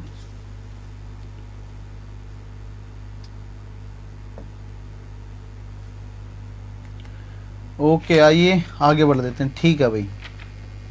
देखिएगा अब क्या होता है आपके पास में, अगर मान लीजिए आपके पास में कैसा लिगेंड है, ओके ठीक है, देखिएगा बोर्ड पे, मान लीजिए आपके पास में कैसा लिगेंड है, अगर मेटल है, अगर सीपी लिगेंड जो है वो हेप्टिसिटी 1 में जुड़ा हुआ है तो उन कंडीशंस में वो कैसा दिखाई देगा, कुछ इस टाइप से, कुछ इस टाइप से दिखाई देगा। एक हाइड्रोजन, दूसरा हाइड्रोजन, तीसरा हाइड्रोजन, ये 4th था और ये 5th था, कुछ इस टाइप का बनेगा। अगर कुछ इस टाइप का बनेगा तो यहां पे आपके पास में 3 डिफरेंट टाइप ऑफ हाइड्रोजन्स हो जाएंगे। इसमें 2 कंडीशनें बनेंगी आपकी, पहली कंडीशन हाई टेम्परेचर की और दूसरी कंडीशन होंगी लो टेम्परेचर की। तो मैं पहले लो टेम्परेचर वालियों के बारे में बता रहा हूं। जब टेम्परेचर लो होंगे तो उन कंडीशंस में कोई फ्लेक्सोनलिटी नहीं आएगी, कोई भी फ्लेक्सोनलिटी नहीं देखी जाएगी, क्योंकि आप लोगों ने पढ़ा है कि जैसे अभी अभी जो आपका केमिकल बॉन्डिंग चल रहा है उसमें पता नहीं पहुंचा कि नहीं पहुंचा। एक तो पिरामिडल इन्वर्जन तो पक्का ही पढ़ लिया है, पिरामिडल इन्वर्जन होने की वजह से वो एनएमआर में क्या नहीं हो पाता है, आइसोलेट नहीं हो पाता है, मतलब वो इतना ज्यादा फ्लक्सोनियल हो जाता है। दूसरा हाई टेम्परेचर के ऊपर, दूसरा हाई टेम्परेचर के ऊपर क्या होगा, दूसरा फिनोमिना, जैसे आप लोगों ने बेरी सुडो रोटेशन का नाम सुना हो, उसमें एक्सियल इक्वेटोरियल से रिप्लेस होने लग जाते हैं। वैसे ही क्या होता है, जब आपके पास में ऐसे सीपी टाइप के लिगेंड्स होते हैं तो इनके केस में रिंग वीजिंग होती है। क्या होती है? रिंग वीजिंग होती है, और उस रिंग वीजिंग की वजह से ये इसके हाइड्रोजन्स हाई टेम्परेचर के ऊपर एक जैसे दिखने लग जाते हैं। तो देखिएगा, जब टेम्परेचर बहुत लो होंगे, जैसे मान लीजिए कि टेम्परेचर -60 डिग्री सेंटीग्रेड है, तो उन कंडीशंस में जो ये हाइड्रोजन होते हैं, ये हाइड्रोजन होता है, ये वाला हाइड्रोजन होता है, स्क्वायर से रिप्रेजेंट कर लेता हूं, यहां पे कोई रिंग वीजिंग नहीं होती है। और जब रिंग वीजिंग नहीं होंगी तो ये दोनों प्रोटॉन एक टाइप का स्पेक्ट्रा देंगे, ये दोनों एक जैसा स्पेक्ट्रा देंगे, और ये एक अलग स्पेक्ट्रा देगा। तो यहाँ पे 1:2:2 का क्या आएगा, 3 सिग्नल्स देखे जाएंगे। कितने सिग्नल आएंगे? 3 सिग्नल्स आपके पास में ऑब्टेन्ड होंगे, क्योंकि ये मॉलिक्यूल सिमेट्रिकल है, ये दोनों एक जैसे होंगे, ये दोनों एक जैसे होंगे, और एक ये वाला होगा।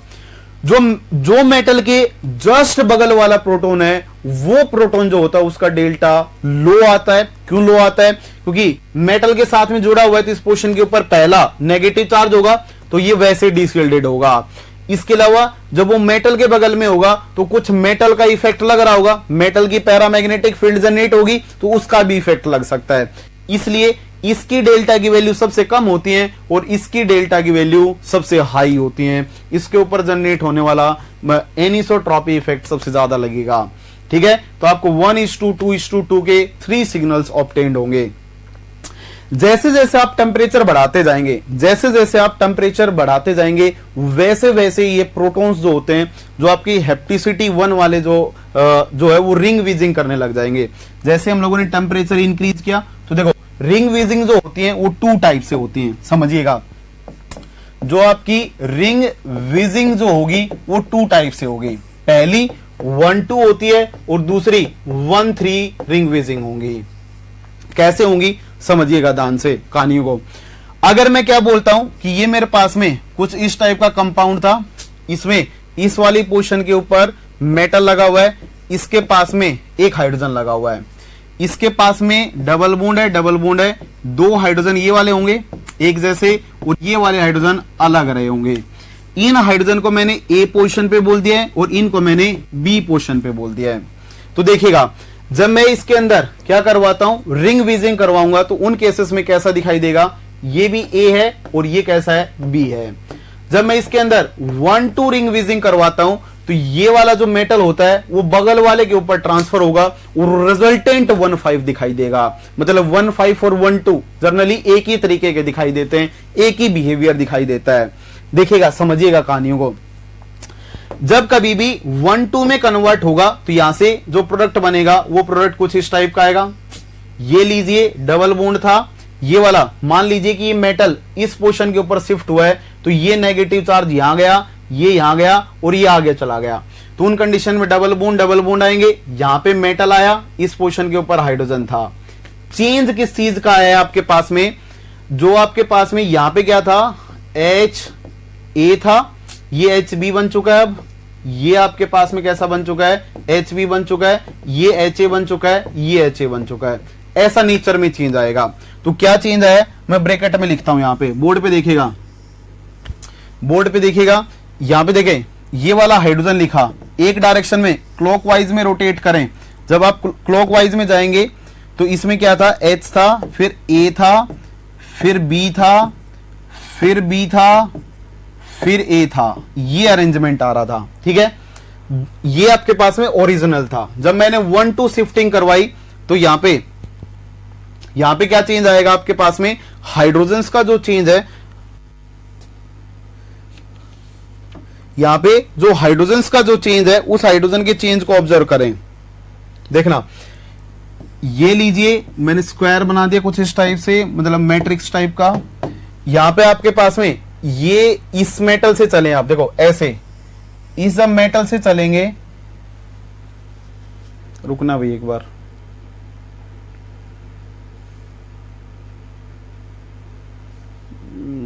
ये एनवायरनमेंट तो सेम ही आ गया।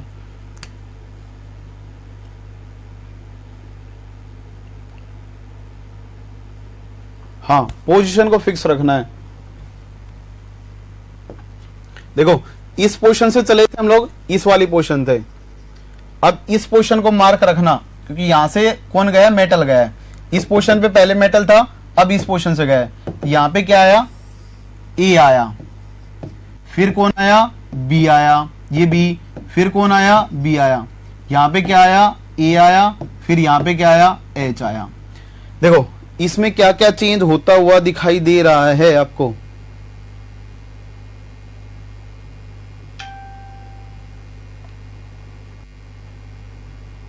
पोजीशन देखें ए और बी की, सारी पलट गई हैं शायद।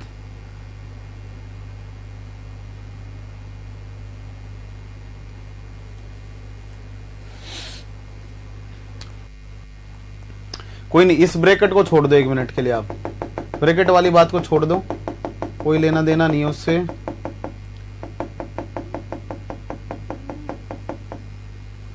छोड़ दो इसको, दूसरे तरीके से समझाता हूं, देखना दूसरे तरीके से देखना, ठीक है। देखो ये वाला हाइड्रोजन तो था, फिर से दूसरे तरीके से देखते हैं। ये मेटल यहां पे था, ये इस पोजीशन पे चला गया है, तो ये 1-2 पोजीशन के ऊपर क्या हुई है, शिफ्टिंग्स हुई है, ठीक है। दूसरा देखिएगा, जब 1-3 के ऊपर शिफ्टिंग होंगी, इसके ऊपर 1-3 करवाते हैं, तो ये वाला बॉन्ड यहां से यहां पे माइग्रेट करेगा, कुछ इस टाइप से नेगेटिव चार्ज आएगा, तो वो अपोजिट में दिखा दें, क्या हो रहा है देखना। ये यहां पे माइग्रेट करेगा, तो यहां से 1,3 अगर शिफ्टिंग करवाएंगे तो उन कंडीशंस में आपके पास में बन के आएगा, यहां मेटल, इस पोजीशन पे हाइड्रोजन, डबल बॉन्ड, एच था, एच था, एच था।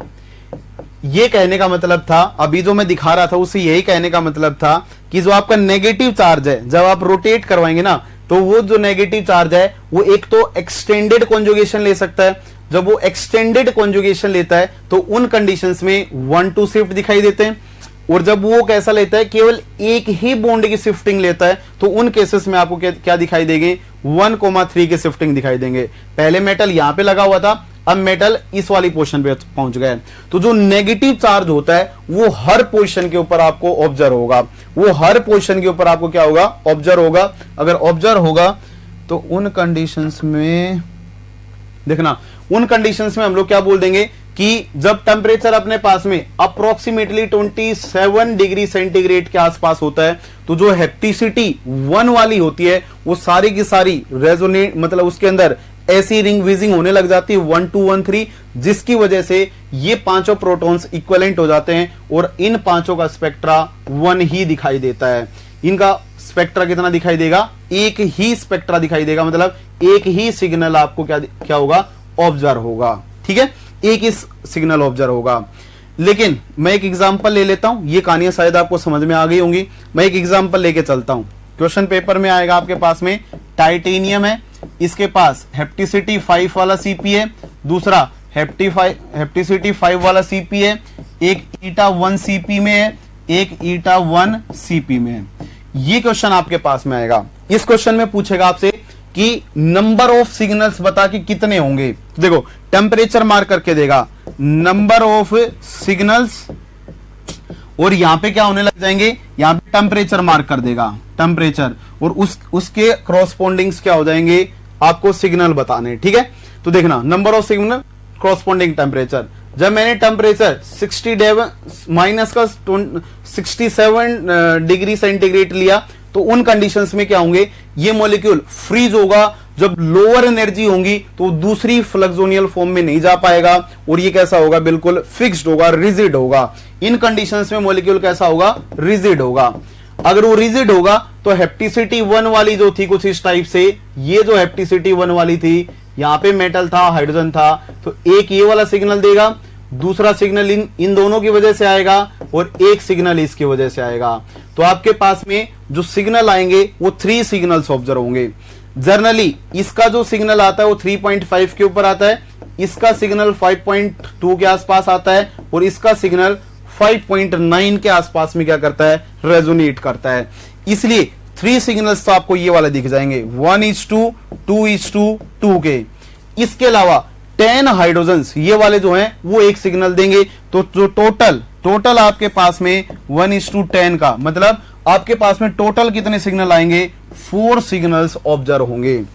जैसे आप टेम्परेचर इंक्रीज करते हैं और टेम्परेचर को जब आप -27 डिग्री सेंटीग्रेड के आसपास लेके जाते हैं तो उन कंडीशंस में क्या होता है, जो सीपी ईटा 1 में थे वो रिंग विजिंग करने लग जाते हैं। ईटा 1 से मतलब ईटा 1 में जो थे वो 1, 2 और 1, 3 रिंग विजिंग करेंगे, जिसकी वजह से अगले केस में 10:10 के 2 ही सिग्नल आपको क्या होंगे, ऑब्जर्व होते हैं।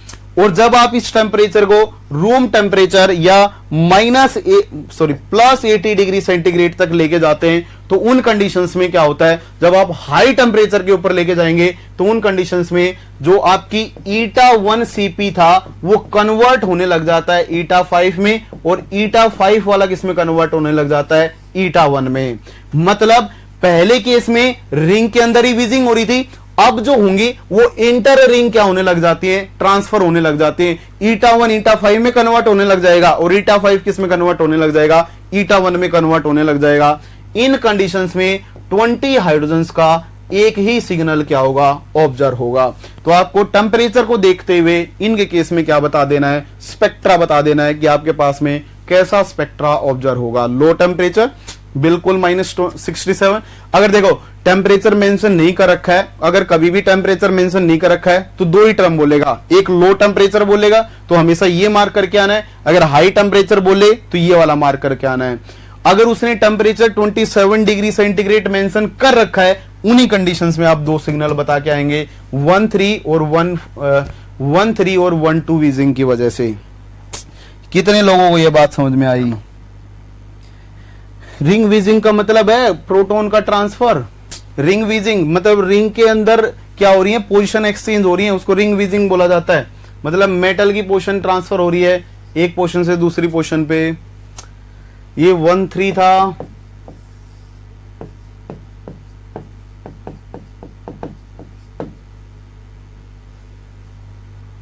बोलो समझ में आया क्या?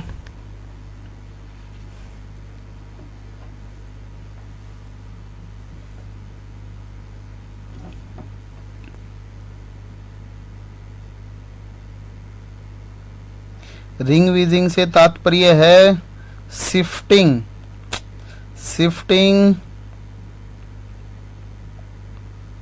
ओके, एक क्वेश्चन आप बता दीजिए, मैं क्वेश्चन लिख देता हूं आपके सामने। कितने सिग्नल्स आएंगे, जल्दी से सब लोग बता देंगे। Fe है, CO है, CO है।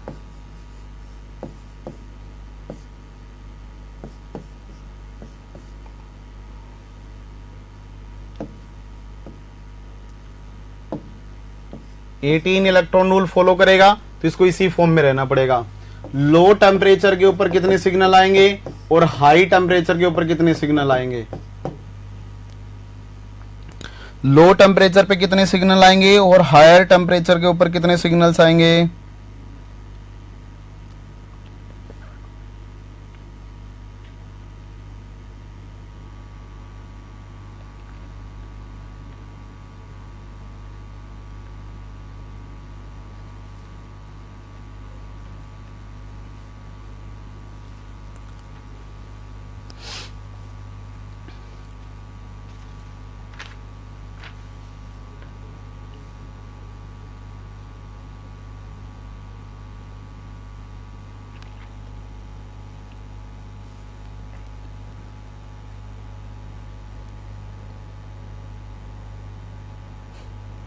ओके अर्षिता, एक बार और सुन लेना, जल्दी बता दें फिर अगले पे बढ़ लेंगे।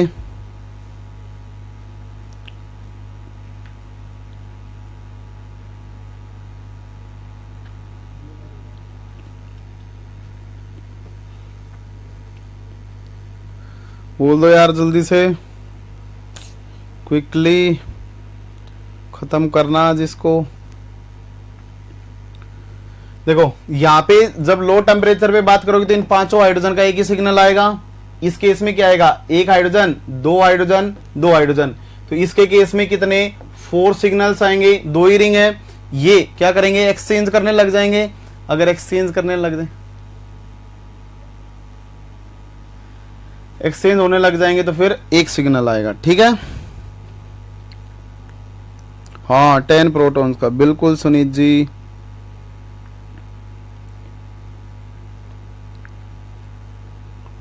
ओके 1:2, 2:2, 2:5, बिल्कुल सही जवाब, सही जवाब है बिल्कुल ही। ठीक है, समझिएगा ये अपना मेटलोसीन्स का खत्म हुआ, मतलब ऐसी रिंग आएंगी तो उनका स्पेक्ट्रा खत्म हुआ। ठीक है, अब मैं अगला स्पेक्ट्रा समझाता हूं।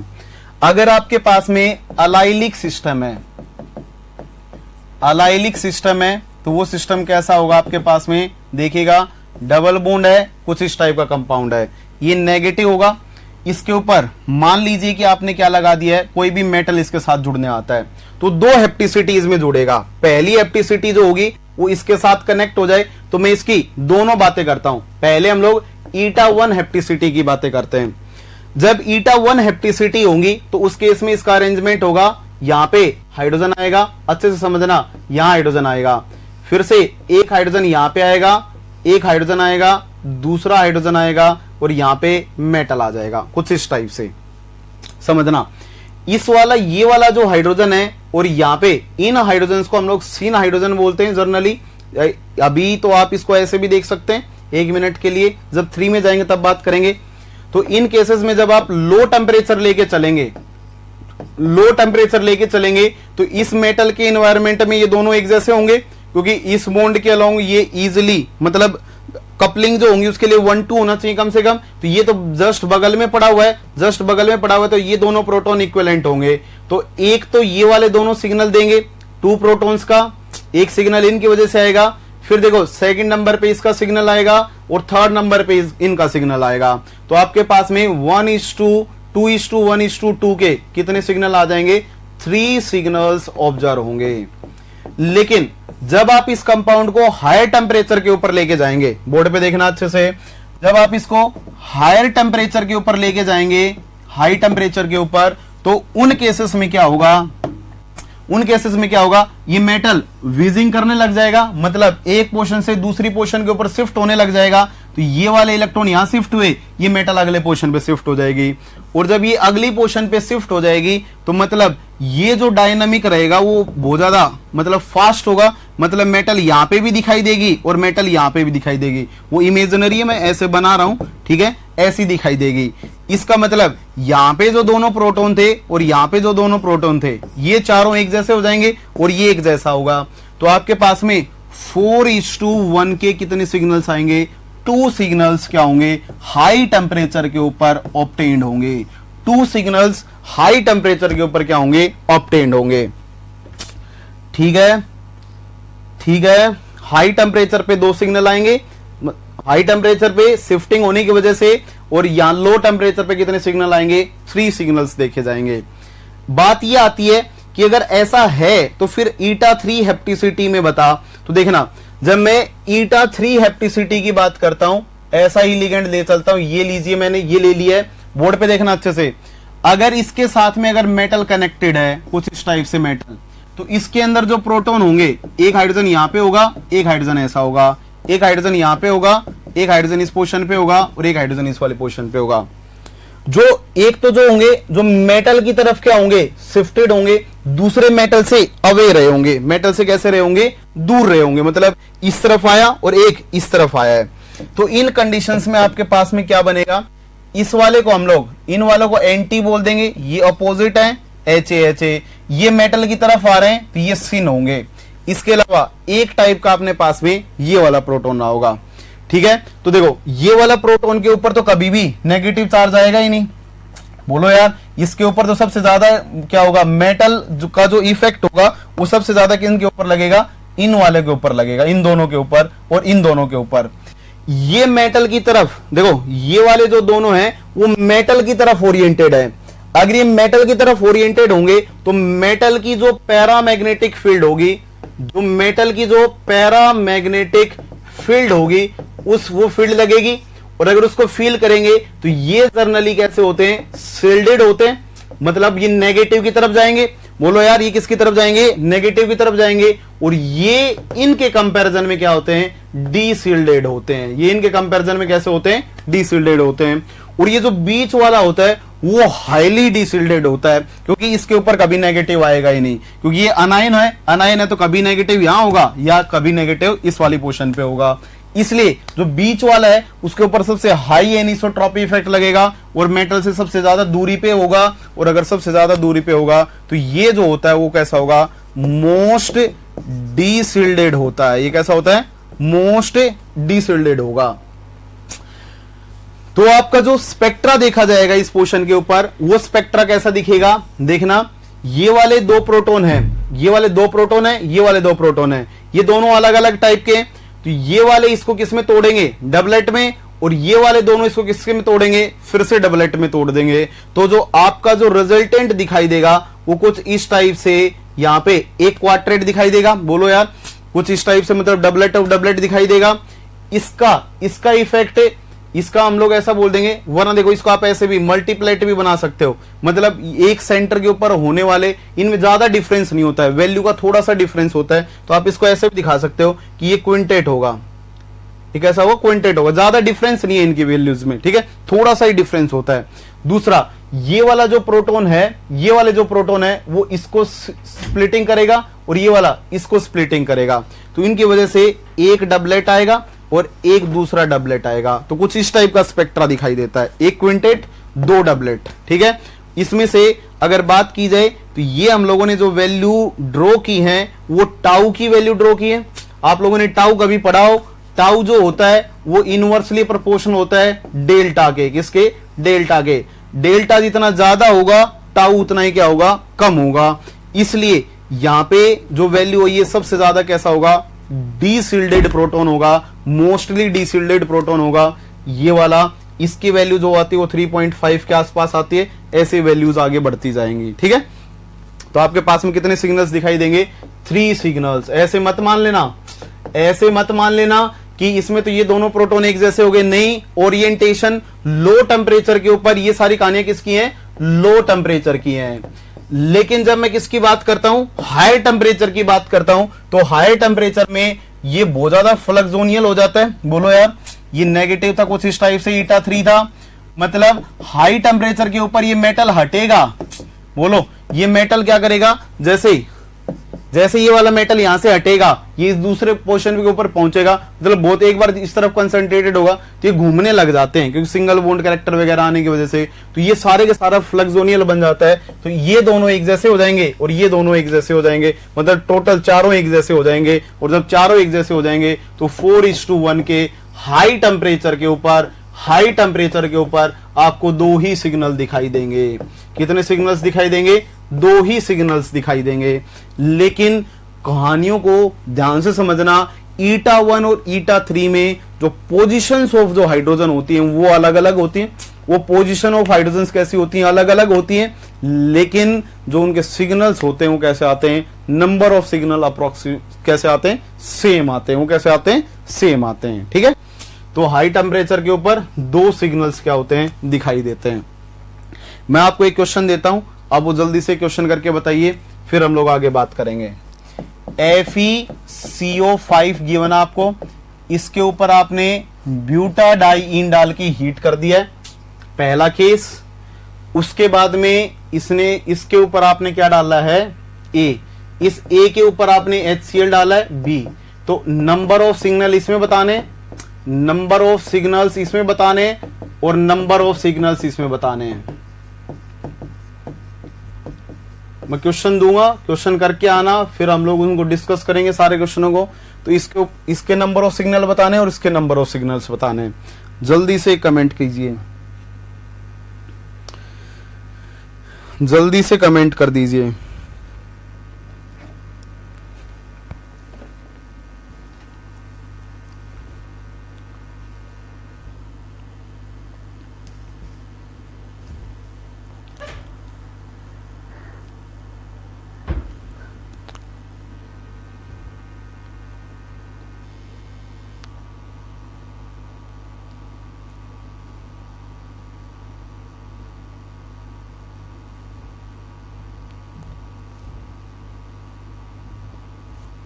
हाई टेम्परेचर लो टेम्परेचर के रीजन देना चाहो तो वो भी बता सकते हो।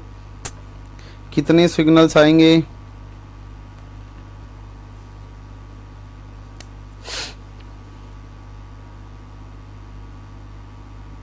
कितने सिग्नल्स आएंगे।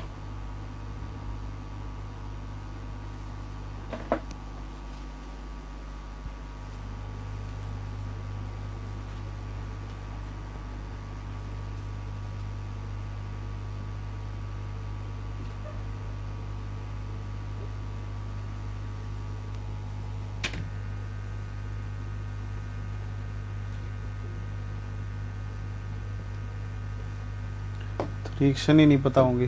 देखो जब इसको हीट करोगे तो हीट के प्रेजेंस में आपके पास में क्या बन जाएगा, 2 CO रिप्लेस हो जाएंगे। बोलो यार ऐसा कंपाउंड बनेगा, ऐसा कंपाउंड बन जाएगा।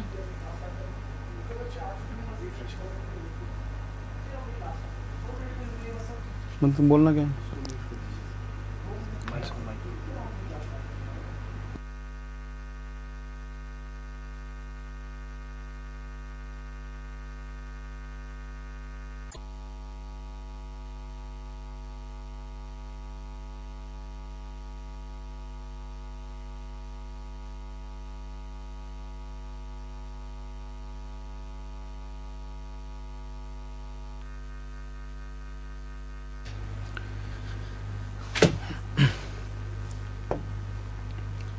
ठीक है ओके, आपका सही है ओके अर्षिता। देखने का भाई, अगर इन कंडीशंस में अगर बात की जाए तो जब आप इसकी रिएक्शन करवाएंगे तो एक हाइड्रोजन ऐसा आएगा, एक हाइड्रोजन यहाँ पे होगा, एक हाइड्रोजन यहाँ पे होगा, एक हाइड्रोजन यहाँ पे होगा, एक हाइड्रोजन यहाँ था, एक हाइड्रोजन यहाँ था। ठीक है, जब आप लो टेम्परेचर की बात करोगे तो ये सीन है, ये हाइड्रोजन एंटी है मेटल से और ये एक जैसे हैं। इसका मतलब इसके अंदर कितने सिग्नल्स आएंगे, एक तो इन दोनों की वजह से, बोलो लो टेम्परेचर के ऊपर, लो टेम्परेचर पे एक इनकी वजह से, एक इनकी वजह से और एक इनकी वजह से, तो 3 सिग्नल्स क्या होंगे, ऑब्टेन्ड होंगे। जुड़ गए हो क्या? अरे वो जाना पड़ गया था, बोलो यार जुड़ गए क्या सब लोग, कनेक्टेड हैं क्या? कितने लोगों का आया था ये?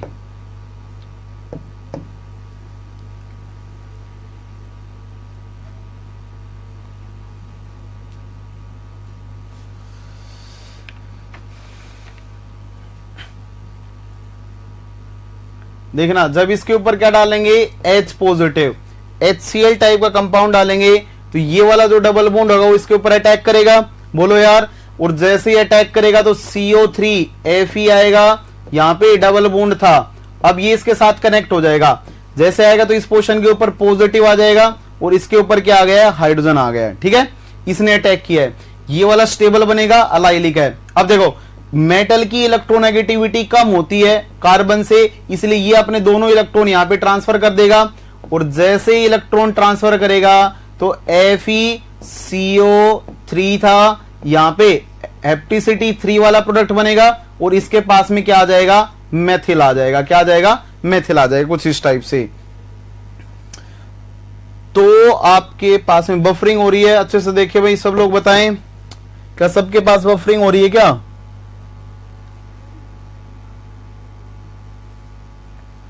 बोलो यार। तो ये आपके पास में सेकंड वाला प्रोडक्ट जनरेट होगा। इसमें देखो यहां पे टेम्परेचर जब आप हाई लेके चलेंगे तो ये दोनों प्रोटॉन एक जैसे हो जाएंगे, एक टाइप का प्रोटॉन यहां पे होगा, एक टाइप का प्रोटॉन यहां पे होगा और एक टाइप के प्रोटॉन ये होंगे। तो इसमें कितने सिग्नल्स दिखाई देंगे, 4 सिग्नल्स आपको ऑब्जर्व होंगे। इसके अंदर 4 सिग्नल्स ऑब्जर्व होंगे हाई टेम्परेचर पे। किस पे, हाई टेम्परेचर पे। जब आप लो टेम्परेचर की बातें करेंगे, नहीं हो रहा है, सही चल रहा है ओके। जब आप इसमें हाई टेम्परेचर की बात करेंगे इस वाले में, तो इसमें हाई टेम्परेचर पे कितने आएंगे, देखो ये चारों, ये दोनों और ये दोनों एक जैसे, ये चारों एक जैसे हो जाएंगे और ये वाले दोनों एक जैसे, यहां पे 2 सिग्नल्स ऑब्जर्व होंगे। इसमें लो टेम्परेचर के ऊपर कितने सिग्नल आएंगे, 5 सिग्नल्स आ जाएंगे। ओके सीखा, बफरिंग हो रही है भाई, कोई नहीं, थोड़ी देर देखना भाई एक बार। ठीक है, इसके अंदर हाई टेम्परेचर, लो टेम्परेचर पे कितने सिग्नल आएंगे, 1 2 3 4 5। ठीक है, 5 सिग्नल्स ऑब्जर्व होंगे। तो ये अपना सारा का सारा स्पेक्ट्रा था, शायद आपको समझ में आया होगा। ठीक है,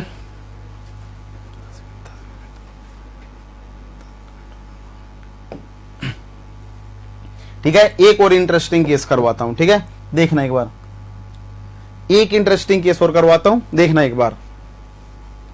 किसका लेके चलते हैं हम लोग, अपना एलिन्स का केस ले लेते हैं। देखना एक बार बोर्ड पे, एलिन्स में कैसा होता है, हाइड्रोजन हाइड्रोजन।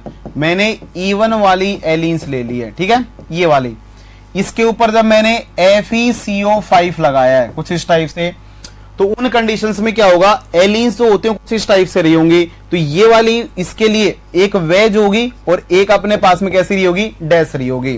तो जब इसके इन्वायरमेंट में जब मेटल आएगा, मतलब इस वाले पाई बॉन्ड से जब इंटरेक्ट करेगा तो कुछ ऐसे प्लेन में आएगा, तो उसके लिए ये दोनों हाइड्रोजन एक जैसे होंगे। इसमें एक यहां पे जो हाइड्रोजन आएगा वो हाइड्रोजन मेटल के जस्ट मतलब सेम फेज में होगा और एक अपोजिट फेज में होगा। तो जब आप लो टेम्परेचर पे बात करेंगे ऐसे कंपाउंड्स में, तो उनके लो टेम्परेचर पे 1, 2 और मतलब इन दोनों का एक स्पेक्ट्रा आएगा, एक सिग्नल आएगा, और इन दोनों के अलग अलग सिग्नल्स आएंगे ए और बी के। इसलिए टोटल आपके पास में 1:1:2 के कितने सिग्नल्स दिखाई देंगे, 3 सिग्नल्स दिखाई देंगे। जब आप इसे हाई टेम्परेचर के ऊपर लेके जाएंगे, हाई टेम्परेचर पे, तो उन कंडीशंस में ये मॉलिक्यूल फ्लक्सोनियल बन जाता है, मतलब एक बॉन्ड से दूसरे बॉन्ड के ऊपर माइग्रेट करने लग जाएगा। और जैसे ही माइग्रेट करेगा तो सारे के सारे जो प्रोटॉन होंगे वो इक्विवेलेंट हो जाएंगे और आपको 1 सिग्नल क्या होगा, ऑब्जर्व होगा। एक ही सिग्नल आपको दिखाई देगा। क्या बात समझ में, एक ही सिग्नल आपको दिखाई देगा। जब आपके पास में इनके ऊपर कैसे लगे होंगे, मेथिल ग्रुप लगे हों। देखो एक क्वेश्चन आप लोग करके बता सकते हैं, जैसे डबल बॉन्ड है, इसके ऊपर मेथिल है, फिर से यहां पे CH3 है, ये वेज पे था, ये डैश के ऊपर है। अगर आप इसकी लो टेम्परेचर की बात करेंगे, देखें FeCO5 मैंने इसके साथ में जोड़ दिए। जब आप लो टेम्परेचर पे बात करेंगे देन उसके रिस्पेक्ट में ये दोनों सेम होंगे, और एक आउटवर्ड होगा वो आयरन से मैच कर जाएगा, इसलिए ये वाले तीनों का सिग्नल अलग होगा और इन वाले तीनों का सिग्नल अलग होगा। तो फिर से आपसे पूछा जा सकता है, तो इसमें जो रेशियो आएगा वो 3:3 किसका आएगा, 6 का आएगा, और वो रिजल्टेंट बन जाएगा 1:1:2 का ही। तो फिर से आपके पास में कितने सिग्नल्स ऑब्जर्व होंगे, 3 सिग्नल्स दिखाई देंगे। जब आप इसको हाई टेम्परेचर के ऊपर लेके जाएंगे, तो हाई टेम्परेचर के केसेस में क्या होगा कि आपके पास में जो ये पूरा मॉलिक्यूल फ्लक्सोनियल बन जाएगा। ये एक बार इसके साथ अटैच होगा, फिर इसके साथ अटैच होगा। जब ओवरऑल फ्लक्सोनियल बन जाएगा तो 12 हाइड्रोजन का 1 सिग्नल क्या होगा, ऑब्जर्व होगा। एक ही सिग्नल क्या होगा, ऑब्जर्व होगा 12 हाइड्रोजन्स का।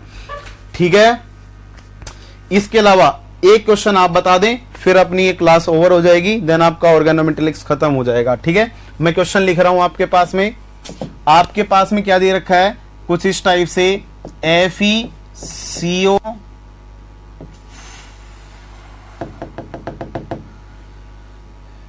कोई कंपाउंड, एग्जैक्ट कंपाउंड दे लेता हूं मैं। ठीक है, देखना इसके ऊपर क्या लगा हुआ है, एक टाइम पे आपके पास में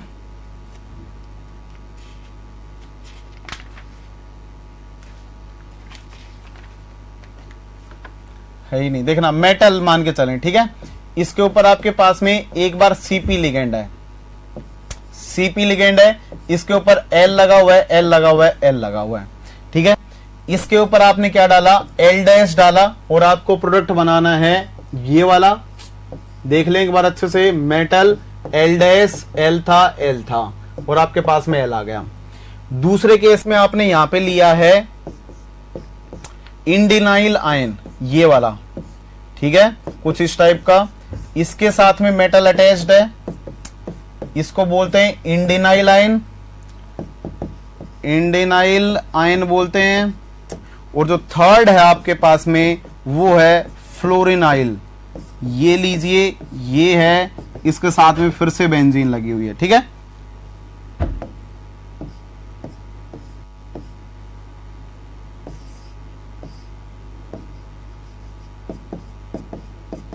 ठीक है, यहाँ पे एल डैश डाला आपने, फिर से प्रोडक्ट बनाया है, ठीक है, मतलब आपने रिप्लेसमेंट किया है किसका, एल का रिप्लेसमेंट करो किससे, एल डैश से, तो रेट किस में ज्यादा होंगे, खत्म। एक मिनट रुक जाओ, नेट का इश्यू आ रहा है कुछ, ठीक है, हम लोग कल डिस्कस करेंगे इसके आगे की कहानियां जो भी अपनी बची हुई हैं, तो नेक्स्ट क्लास में डिस्कस करेंगे, ठीक है। ओके, थैंक यू, कुछ अर्जेंट है, ठीक है।